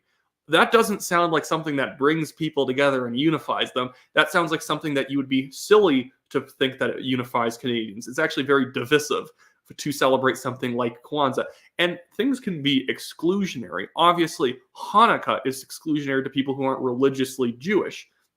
But it's not about specifically trying to separate people out the way that like a black nationalist holiday like Kwanzaa is, specifically about trying to segregate holiday celebrations between black people and everyone who isn't black. That is the motivation behind Kwanzaa. Don't celebrate Christmas. Don't celebrate Judeo-Christian holidays. Celebrate this with other people who look like you. That's an incredibly disgusting motivation for a holiday. That doesn't bring people together. Celebrating people, promoting segregation, this is where I'm a terrible YouTuber. I stumble all the time. A segregatory holiday that is specifically trying to create fake instances, fake excuses for segregation is a bad thing. You can have holidays where if you share similar values, you can celebrate them. But a large aspect of Kwanzaa is ethnic identity, which is a little strange to want to celebrate something based off of in a country like Canada that's not supposed to have a specific ethnicity tied to it. And somebody like myself, a non-person of color, saying, happy Kwanzaa. Never refer to yourself as a non-person of color. It's an embarrassing phrase. Just you're a Canadian. I'm a Canadian. I'm not a white Canadian. I won't refer to myself by race because it's stupid. Kwanzaa to the people who celebrate Kwanzaa. I don't think that's creating division. He also spelled creating CREAT. Oh wow. You should dock some of his marks from his latest homework assignment, JB. So create. I don't. What a funny shtick he's doing right now. Anyways, look, it's the holiday season and Hanukkah is coming to an end or just came to an end. Christmas just came to an end and now Kwanzaa is being celebrated until the new year. And then we have the new year and then Ramadan's. I just looked that up to confirm. Hanukkah ended on the 15th, so I'm not sure what he means that Hanukkah's coming to a close. Really proves how little he knows about Hanukkah. Right around the corner, and then of course the Lunar New Year.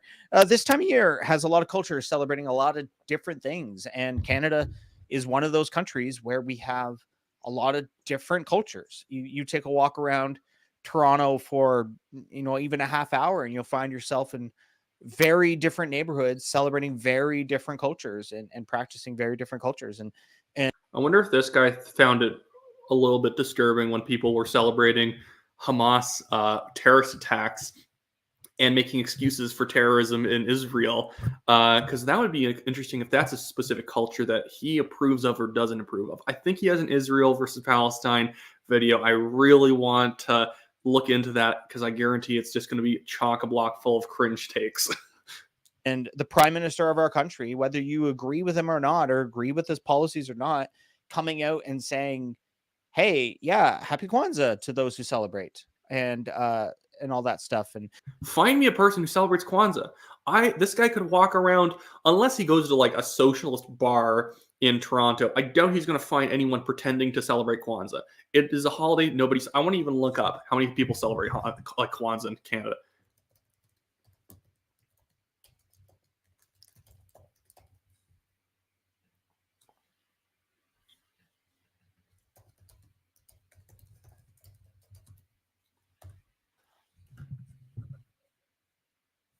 Yeah, no. This is hilarious because remember when he said up to 12 million people celebrate Kwanzaa every year? I just looked it up, and that statistic is anywhere from only 500,000 people up to 12 million. Do you really think there are 12 million people setting up their collective corn bowls so that they can celebrate Kwanzaa with their other radical left-wing friends? And even if we include like white people celebrating Kwanzaa, which it's structurally a holiday specifically to exclude them, even if we include them, I doubt we're punching past a million here.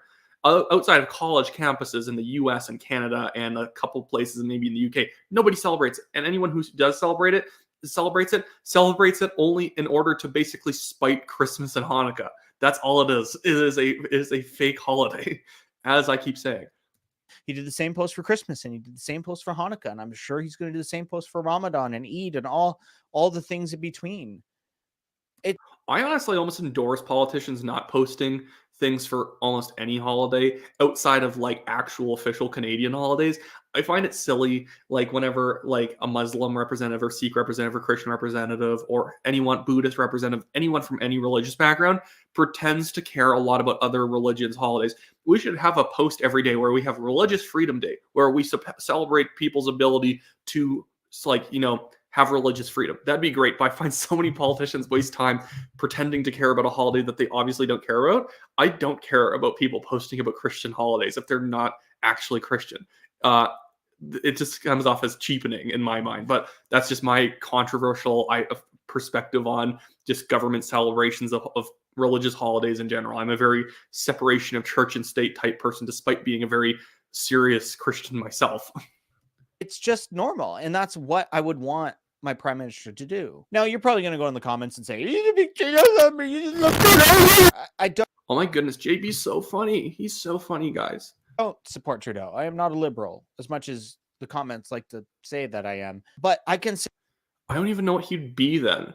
He like every single video I'll take you to the polling video after this. I'm not going to go over too much of it, or I'll skip around a bit because I made a video with some other people about it that's yet to come out. He's like, well, I'm not actually a liberal. If is he a communist? Is he like an NDP or a Green guy? Could be, but he makes a lot of cope videos about how Justin Trudeau is actually he could still win the next election, and maybe it's because he's just so objective and nonpartisan. He wants to cover things from every angle. He is very liberal. Even if he's not a Liberal Party member, he's obviously very left, and he, depending on the election, will obviously vote for the Liberals. But other than that, I don't know why he does so much legwork to, frankly, just make stuff up in order to support the Liberal Party. If he's not a Liberal, I think he needs to find better hobbies, because this is not it, man. Less than a minute clip, Morgan Freeman quote is 1,000% accurate, worth the watch. Okay, thank you for actually looking into that for me, and thank you for the donation. You literally gave me information to back up my point, and you gave me $5. So you're great. Mondus Insanus. I think that's probably how it's pronounced. Spite me in your head if I didn't say that right. Sit here and point at a tweet that's harmless and celebratory towards a particular culture and say, yeah, that's the right thing to say. It's a harmless tweet. It's also a very silly tweet. And when you post silly things, you can't be that shocked when people are going to post silly things in reply to you, mocking you for doing so. I'm not going to go in the comments and replies and deny that this holiday exists. I mean, it does exist. Does the existence of a holiday mean that we need to pretend that it's a legitimate holiday worth celebrating, that we have our values invested in? It's not. As we know. So not acknowledging it. Thank you, Blue Purple. I am also happy you discovered the channel. I'm trying to do more of these streams where I watch other people's content, because I think it's fun, because I don't exactly want to cut up his videos and then make singular videos just breaking down stuff. I used to do that with Rachel Gilmore's TikTok videos, and I would maybe do that again if I had better editing software. But at the end of the day, it's kind of like a lot of work just to respond to a singular 4 or 5 minute video from someone else. So I might do those in the future, but it's easier for me to just knock out 5 responses in a singular night, doing it this way rather than taking his video, downloading it, then cutting it up so I can respond to it. Plus, I think this is more fun in a certain sense. Would be creating divisiveness, but also not acknowledging it shows people's true values, that this war on Christmas that apparently is happening, which it's not, is just a blanket for There wasn't a war on Christmas. My last stream, we literally had to go over the fact that my friend, my like co-owner Daniel Boardman and a TNT writer, the National Telegraph writer Salman Sema got his shoulder dislocated by Hamas supporters trying to shut down Christmas shopping because they believe that Christmas is Western, and ergo Westerners who celebrate it should be punished because they're not supporting Hamas like they are against Israel. There is a war on Christmas. Yes, there's not like an overt people running around the street trying to burn down churches because they celebrate Christmas. There are people going around burning down churches, but there are also people around who, like, when like the Satanic Temple puts up displays next to nativity scenes, it's not because they actually believe in Satanism. A lot of them are just atheists, but there are people who every year attempt to cheapen Christmas, try and get nativity scenes removed from public property. There is a lot of people who have this very petty hatred for Christmas, or use sort of Christmas as a season to disrupt and ruin people's days in order to promote their whatever their stupid thing is of their stupid causes this year. This year being Hamas apologia. Their prejudice. Happy Kwanzaa. Guys, if you don't celebrate Kwanzaa, or if you do not celebrate your friends like celebrating Kwanzaa, as if you even know someone who celebrates Kwanzaa, you're prejudiced. If you don't acknowledge that Kwanzaa took place this year, you're prejudiced. You're a bad person. Just letting you all know, police are on their way and they're going to arrest you for having the bigoted heart that didn't bring you to celebrating Kwanzaa. You didn't make a post. If you guys have like 5 minutes to make a post celebrating Kwanzaa right now, and the RCMP will turn the cars around. And I'm being obviously hyperbolic, but that dumb. I want to go back. He legitimately said that somehow it's like an insight into your heart if you don't like that Trudeau's celebrating a fake holiday. Yeah, it isn't real. It's a stupid holiday. It's a holiday, again, as I said, for Black nationalist communists. And we almost say Black nationalists, like I've been saying, and like I guarantee JB would say, well, there's nothing wrong with Black nationalism. I think it should be considered equally as disgusting as any other ethnocentrist movement. Ethnocentrism is really gross. Yes, I understand that there's like cultures in Europe and like Africa, Asia, where obviously there should be more catering towards that cultural tradition because, you know, England should be a place that champions English culture. And I don't like seeing it when you see politicians trying to de-Englishify England. That seems silly. I wouldn't want like Somalia. I wouldn't want Togo. I wouldn't want China, although China did it itself because of the communists. I wouldn't want Laos. I wouldn't want them to destroy their own culture. So obviously I don't want European countries, African, Asian, Central Asian. I don't want them to ruin their own culture. So that is a bit of a movement where you have people in countries where it's a specific home to a specific ethnic group and their culture, where they dismantle their own culture. But in a place like Canada, being like extremely obsessed with ethnicity is usually a big red flag that it's not about cultural traditions. It's usually about something a little bit darker. But yeah, I'm rambling a little bit there, but I'll move on. That apparently is happening, which it's not, is just a blanket for their prejudice. Happy Kwanzaa to those who celebrate, and happy holidays to the rest of you for whatever you celebrate. I hope you have a joyous rest of the year and a happy new year. I'm sure I'll talk to you before then, but until then, have a fantastic week, regardless of what you celebrate.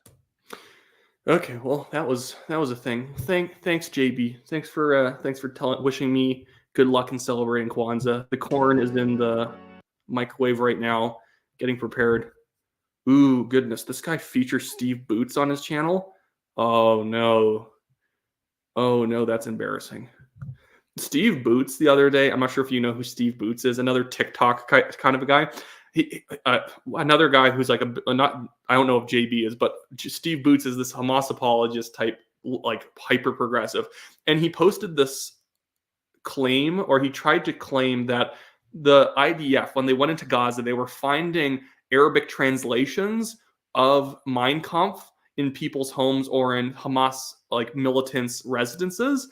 And he claimed, well, it must be fake. It must be like some false flag by the IDF because it has Mein Kampf in stylized Germanic-looking English on the front cover. And if it's Arabic, why would it have that? And I just like went to my own bookshelf because I remember that this was a thing. And I pulled out a copy of Sun Tzu's Art of War, in which has Art of War in English on the front cover. This is the English version of the book. And then on the right side, it has in Cantonese Art of War. It's almost like when a book has a strong ethnic origin, they usually have that language on the front cover as well. But he's not, but obviously, because he's taken the position that there's nothing wrong that's ever happened in Gaza. So if there's Arabic versions of Mein Kampf, it must be the Jews who are planting those books there. I want to see if I can find any other fun videos by him. Oh yeah, I will go into the polling one a little bit. Basically, this video is just him. If you are a liberal, claimed I'm not a liberal, and he literally starts us off as if you're a liberal or someone of other leftist ideologies. He's obviously very liberal. He might not vote for the Liberal Party every year, but we know he's very liberal. The thing is, I guarantee, depending on the riding he's in, he votes liberal. Or he's so far left that he's probably one of those guys who's going to create a video one day saying, actually, the liberals are actually too conservative. Because, I don't know, like, take a cue by the fact that he always wears red sweaters about what his politics are. But I don't think they're exactly, moderate and center left in orientation, if I can say it that way. If you are a liberal or even somebody who aligns with a more leftist ideology here in Canada, you may be looking at the current polls and thinking to yourself that you might be concerned about where this is going to go and if, in fact, Pierre Poilievre and the Conservative Party is going to win in the next election. Now, that was 20 seconds to go in a very roundabout fashion to say you might be concerned that Poilievre might win the next election. I try and taper my pre-recorded videos to be much tighter in the first minute so that I get a lot of information out right away so people know what I'm talking about. That was not very tight writing considering all of the editing he has. I try and nail videos like anywhere from 5-minute videos to 20-minute videos in one take. And I try and keep everything a little bit less rambly than that. And the guy's jump cuts prove that he could have just re-recorded that, but whatever. I guess he's trying to get past the 8-minute mark. It may be easy to look at places like Canada Proud or True North and look at the posts they're putting out and feeling extremely discouraged that something like Pierre Poilievre and a government that he would create is a reality. Because this is poisoning the well, or a bit of a straw man he's putting up, that if you're concerned about the polling, it's probably because you've seen a lot of True North and Canada Proud posts.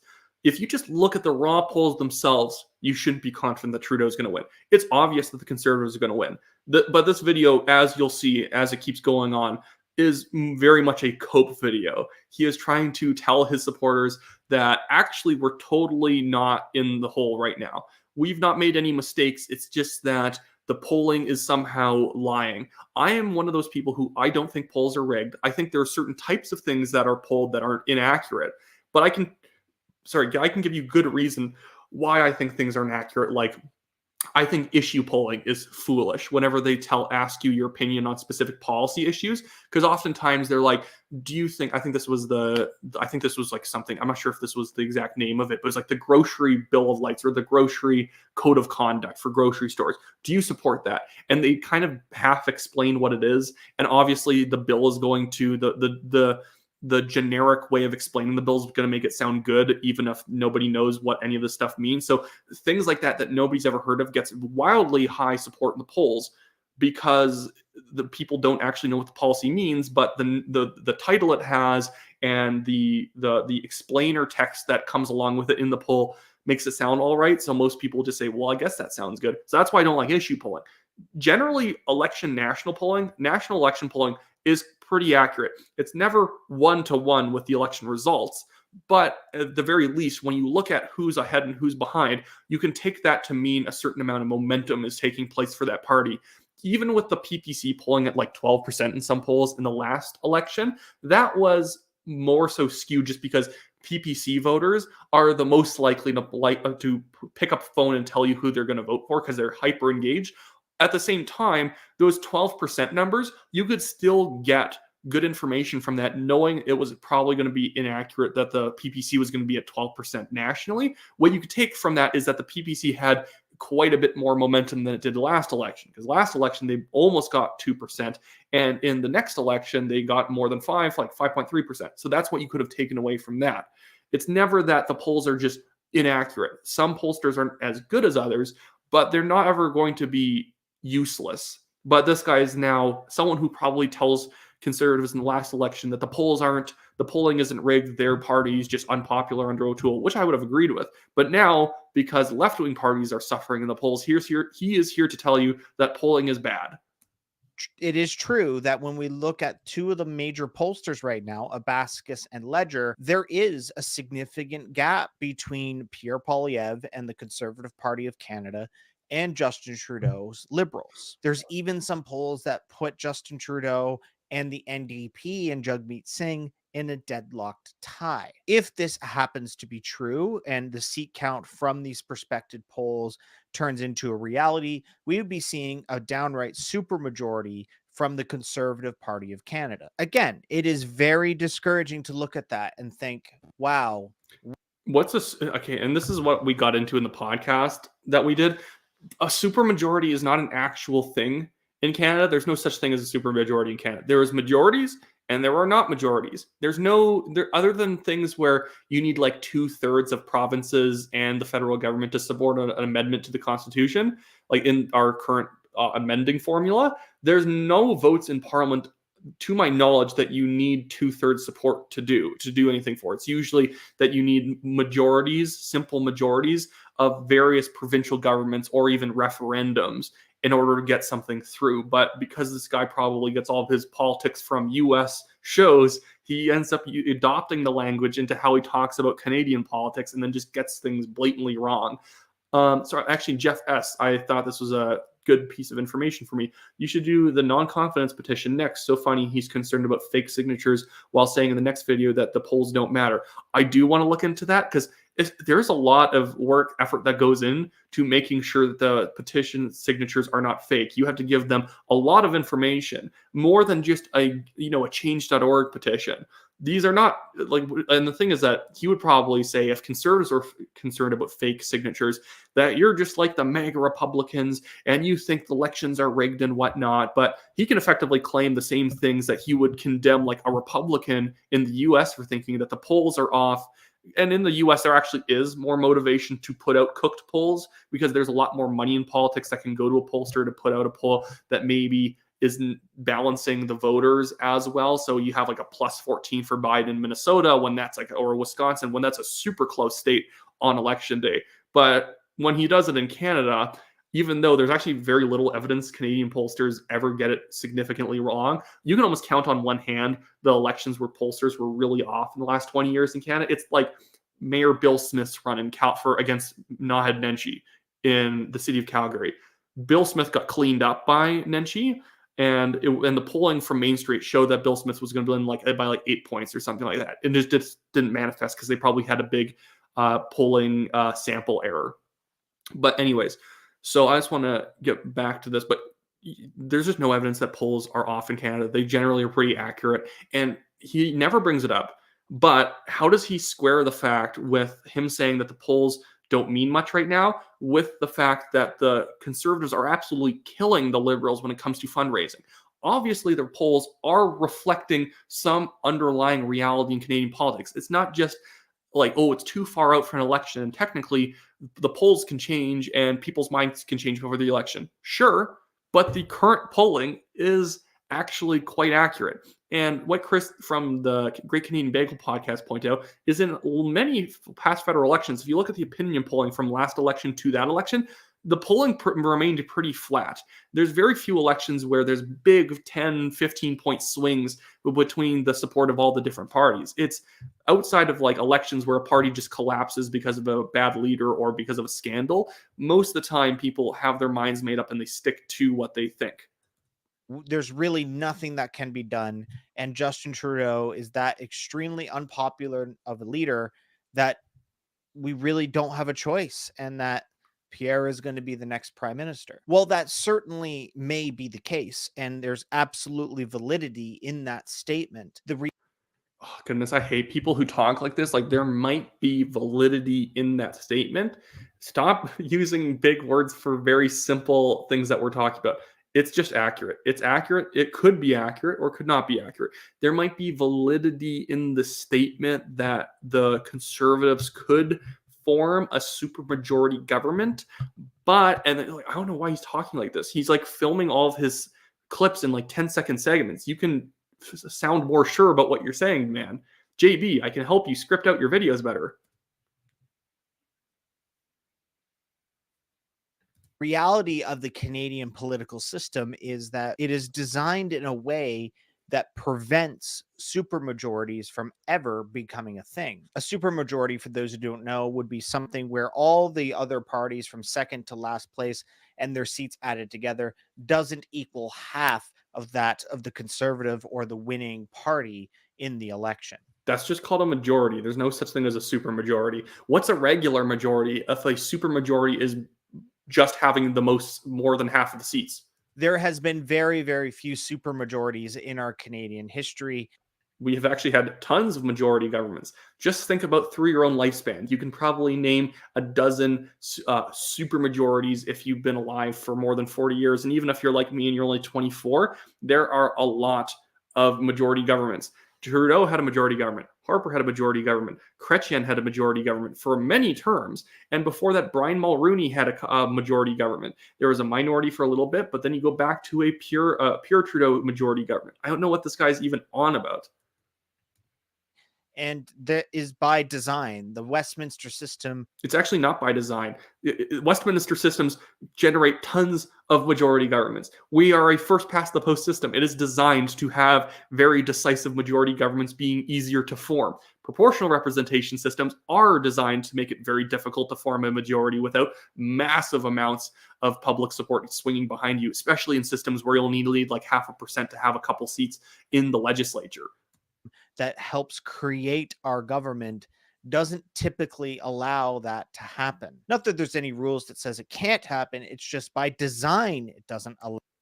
No, it happens all the time, man. Allow it to happen. Also, when we look at history, Canadians don't really like majority governments. And when there is a majority government in place, they typically do not elect a majority with a strong margin between them and the next party. No, Canadians do not dislike majority governments. It's why Chrétien had 2 in a row. Then I think he had technically had 3 in a row or whatever.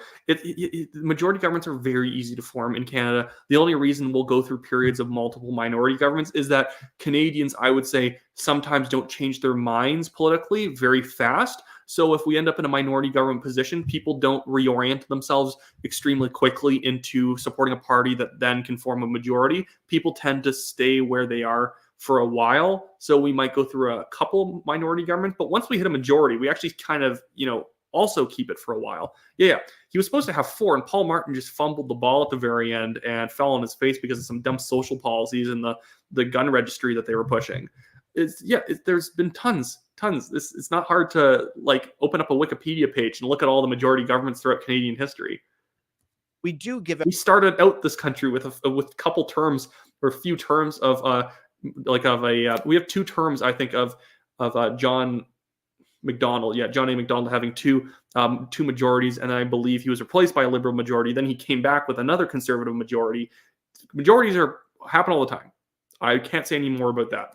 About majorities from time to time, but majority governments are only a majority by a handful of seats. When we look at 2015, the year that Justin Trudeau became prime minister, I do need to talk to him, but I doubt he would listen.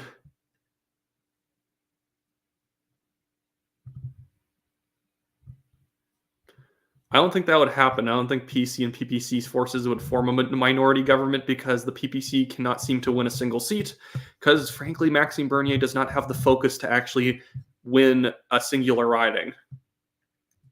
He was elected into a majority government after extreme political apathy towards the Conservative Party of Canada and Stephen Harper. So many people didn't want another term of Harper that they ended. I would have to agree with him there. I think there was a lot of apathy with the Conservatives. I think Harper had been in office for a very long time. And although Harper was a good prime minister, I think that he didn't have the kind of charisma and sort of extremely loyal following that I think Conservatives got complacent in 2015. I don't think it was as many people wanted Harper gone as much as Conservatives didn't show up. So the normal push for the Liberals ended up just overcoming the Conservatives because it was kind of a low turnout election compared to other ones, even though Canada historically punches over 60% turnout for most of our elections, unlike the US, where you get some super, super sleepy presidential races. Ended up voting for the Liberal Party and ultimately denying the NDP from being opposition yet again. But if we remember correctly, going into 2015 and going into that election cycle, the Conservative Party of Canada was ahead in the polls almost up until the last few weeks. It was in on the stream we had with Chris from the Great Canadian Bagel Podcast and Russell, we completely debunked this. And maybe this is a good ending off point, or I'm going to end up covering the entire video. That's just wrong. It was actually very close the entire election. There's only a little bit of time that the Conservative Party was ahead in the polls, and they were pretty much in a three-way tie with the Liberals and the NDP. And it is just that left-wing voters broke in favor of the Liberals because it was the more traditional party for most of them to vote for in the first place. Jack Layton wasn't around, so the NDP had far less pull with people than they did with, what's his name? I think this is just proving why he didn't do well. Thomas Mulcair. Thomas Mulcair was very traditional union kind of an NDP leader, the kind of square leader the NDP would have put up in like an orange, pantsuit if it was like female leader back in the day. Very overly earnest kind of NDP leaders. Mulcair was a little bit more tactful than some of the past NDP leaders, but it wasn't a guy that was going to be able to outmuscle Justin Trudeau in the sort of personal charisma department. Ranch or Cool Ranch? Cool Ranch. Anyways, thanks for the donation.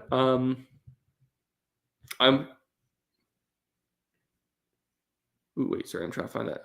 I just keep thinking it's hilarious. I'm considered right wing now. Do you find yourself do you consider yourself personally like center left or something, or is it more so that you're just like center right and now you're considered like far right or something like that because you support like basic things like property rights for gun owners and parental rights?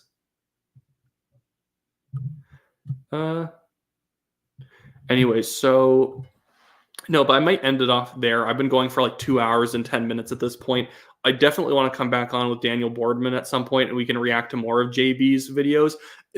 Again, JB, maybe I would get along famously with him in real life, but there is this kind of very, I find, sneering liberal personality that he so like perfectly sums up. And I don't find that there's as many liberal YouTubers like him where they're very forward and you can say, oh, I'm not a liberal, I don't vote liberal. Okay, ideologically you're very liberal. I don't mean in the party sense, but you're very liberal.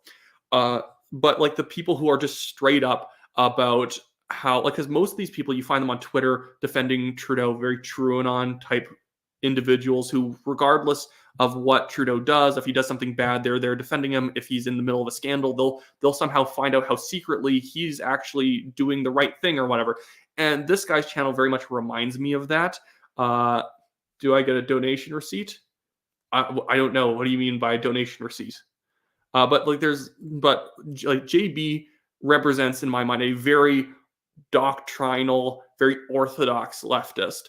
I find a lot of the more liberal people tend to be more article type individuals. They make articles. This guy is like one of those people who's like very partisan on YouTube. Whereas like you get a lot more people like Candleland, they're more like radio, podcast, audio type stuff. And then most of the liberal, I find content on video is usually like the legacy media. But I think this guy almost demonstrates just the lower amount of knowledge that a lot of liberal supporters or more left-wing Canadians have when it comes to Canadian politics, that the institutions are so skewed in their favor of telling them what they want to hear that they actually assume that, if I donate to my legal fund, you don't. It's just a give, send, go. My promise is that anyone who wants me to just give their money back after I win, I will definitely follow up with you. You will have my email, or I'll just email you and I'll like reimburse you. I've promised that to someone else. They didn't want any of the money back, which was very very kind of them. But if I end up getting my money back, because there's actually a way for me to get more than double my cost back from the man suing me, and so I would have no compunction with giving you money back if you donated a sum more than like $20, because I might not want to have to go through all the donation records and send people back like $4 and $5.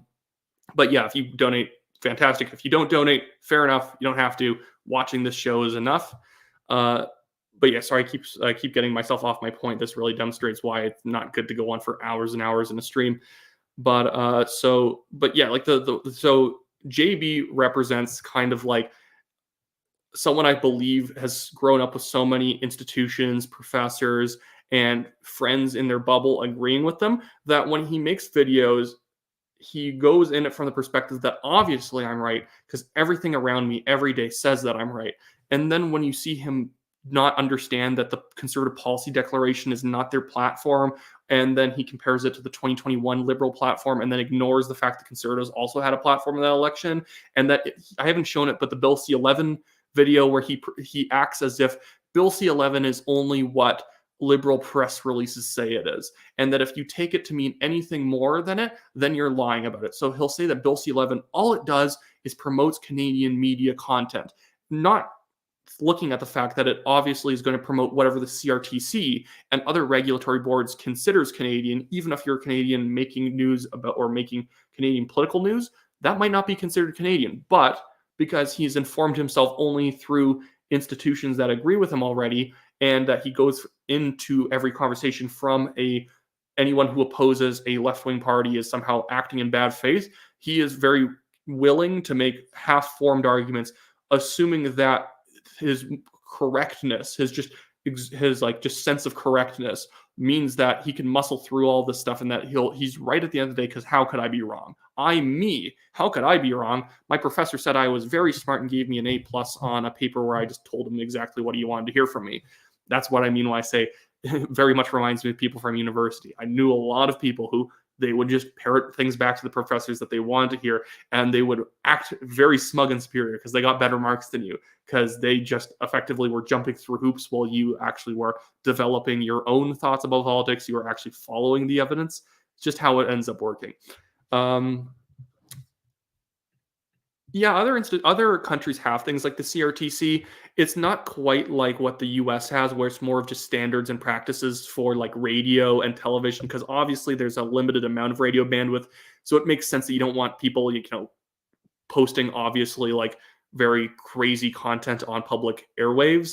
But most of them do not actually dictate to Americans or to their fellow countrymen about what you can and cannot say in order to get verified as properly Canadian. The Canada's media landscape is far more subsidy heavy. So many shows only exist both on television, radio, as well as podcasts because government money is handed to them. It's actually such a barren wasteland in independent media because there's so much money that goes to legacy media in terms of funding that the amount of advertisers independent media can get is very limited because there's so much media saturation, artificial saturation through subsidized media, that we're kind of left with the scraps. So you gotta grind to get $10. It's quite ridiculous. And then you get sued on top of it because you do not have the money to fight back, or they assume you don't have the money to fight back in my case.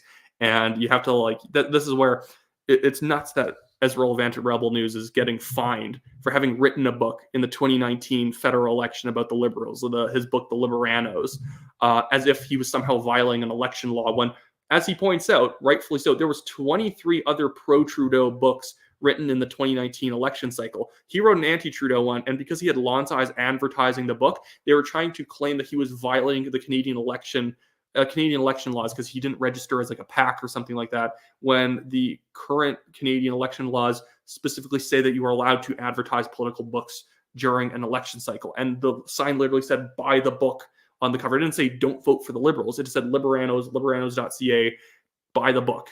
And it had like the front cover of the book on it. But, because the legacy media knows independent media, or not the legacy media, but because public institutions, liberal-leaning institutions, and private liberal-leaning individuals know independent media individuals, even as big as Rebel News, don't have that much money, that they're assuming that they can bully you into non-existence. Where legacy media can't be bullied into non-existence because they are backed by the government. They can say whatever left-wing opinions they want, and they're never going to get hit for them. And they're literally rewarded with money in bills that the Liberals pass explicitly to attack the independent media. Bill C-18 that has shut TNT off of Facebook. In it included a bunch of extra money for the legacy media. I don't get any of that money. I'm not considered Canadian, not real, and I don't want that money in the first place. The best way for TNT and other independent media to get money is for the subsidization of other media to go away, to get rid of all of the chaff from the media space. There's so much bloat that the only way we are ever going to get advertisers or real funding is if all of the noise is taken away and only actual good content remains after subsidies are pulled. This is why the CBC desperately needs to be defunded. And people are going to be like, but so many people are going to lose their jobs. People who are good reporters and good commentators are going to stay, because they will start their own brands, they will start their own podcasts, they will start their own YouTube shows, they will start their own television and radio shows, and they will make money. Getting rid of the CBC will get rid of all the people who weren't good enough to cut it on their own. That's all that it will do. Anyway, so I guess to promote one more thing before I leave, I'm also running for the Calgary Signal Hill Conservative Party nomination. If you live in Calgary Signal Hill, buy a membership for the Conservatives, vote for me number 1 on your ballot. Make sure everyone else in your household, 14 years and older, also has a membership. That would greatly help me out. And make sure, even if you don't live in this riding at all, even if you live in Montreal, know which riding you live in, because if a nomination comes up for the Conservatives or for another party you support, you want to know which federal riding you live in, provincial riding you live in, which ward you live in, which school district you live in, because if you don't have that knowledge, it's very hard to engage and be able to make change. That's the problem with municipal politics. So few people are aware of who their councillor is, how municipal politics works, how much power the mayor has, that a lot of Conservatives, I find, like in the city of Calgary, stay home. And that's how we end up with Jody Gondix operating ruling over cities like Calgary, despite the fact that she has the complete opposite values of the majority of residents of the city. It's just that Conservatives don't show up and union members do. So other than that, I guess you can also donate to my Give, Send, Go. I'll throw it in the link below or the comments if you want to donate. Don't have to. I'm perfectly fine. I can survive on my own, but it does help me reduce the costs I have from my lawyers. They're not even billing me very hard. So the $25,000 I've had to pay defending myself truly represents very careful legal spending. This has been going on for over 2 years now. It started in December of 2021 and it's dragged out until now. Hopefully we'll win. Very likely we'll win. Effectively, they're just throwing paperwork at us now, hoping that they can sort of stave off the end of the suit. They know that they're not going to win, but because it's a billionaire, he's willing to just try and inflict as much pain on me as possible. And hopefully, I think his plan is to try and avoid having to pay me any of my costs back. But I do not think that that's how it will happen. Fantastic. If you shared me on X, follow me on X as well. You can just find me at Wyatt_X. But other than that, I will see everyone next time, and hopefully the next live stream will be with Daniel, and we'll continue breaking down JB Canadian Politics 101 videos, because I do enjoy that quite a bit.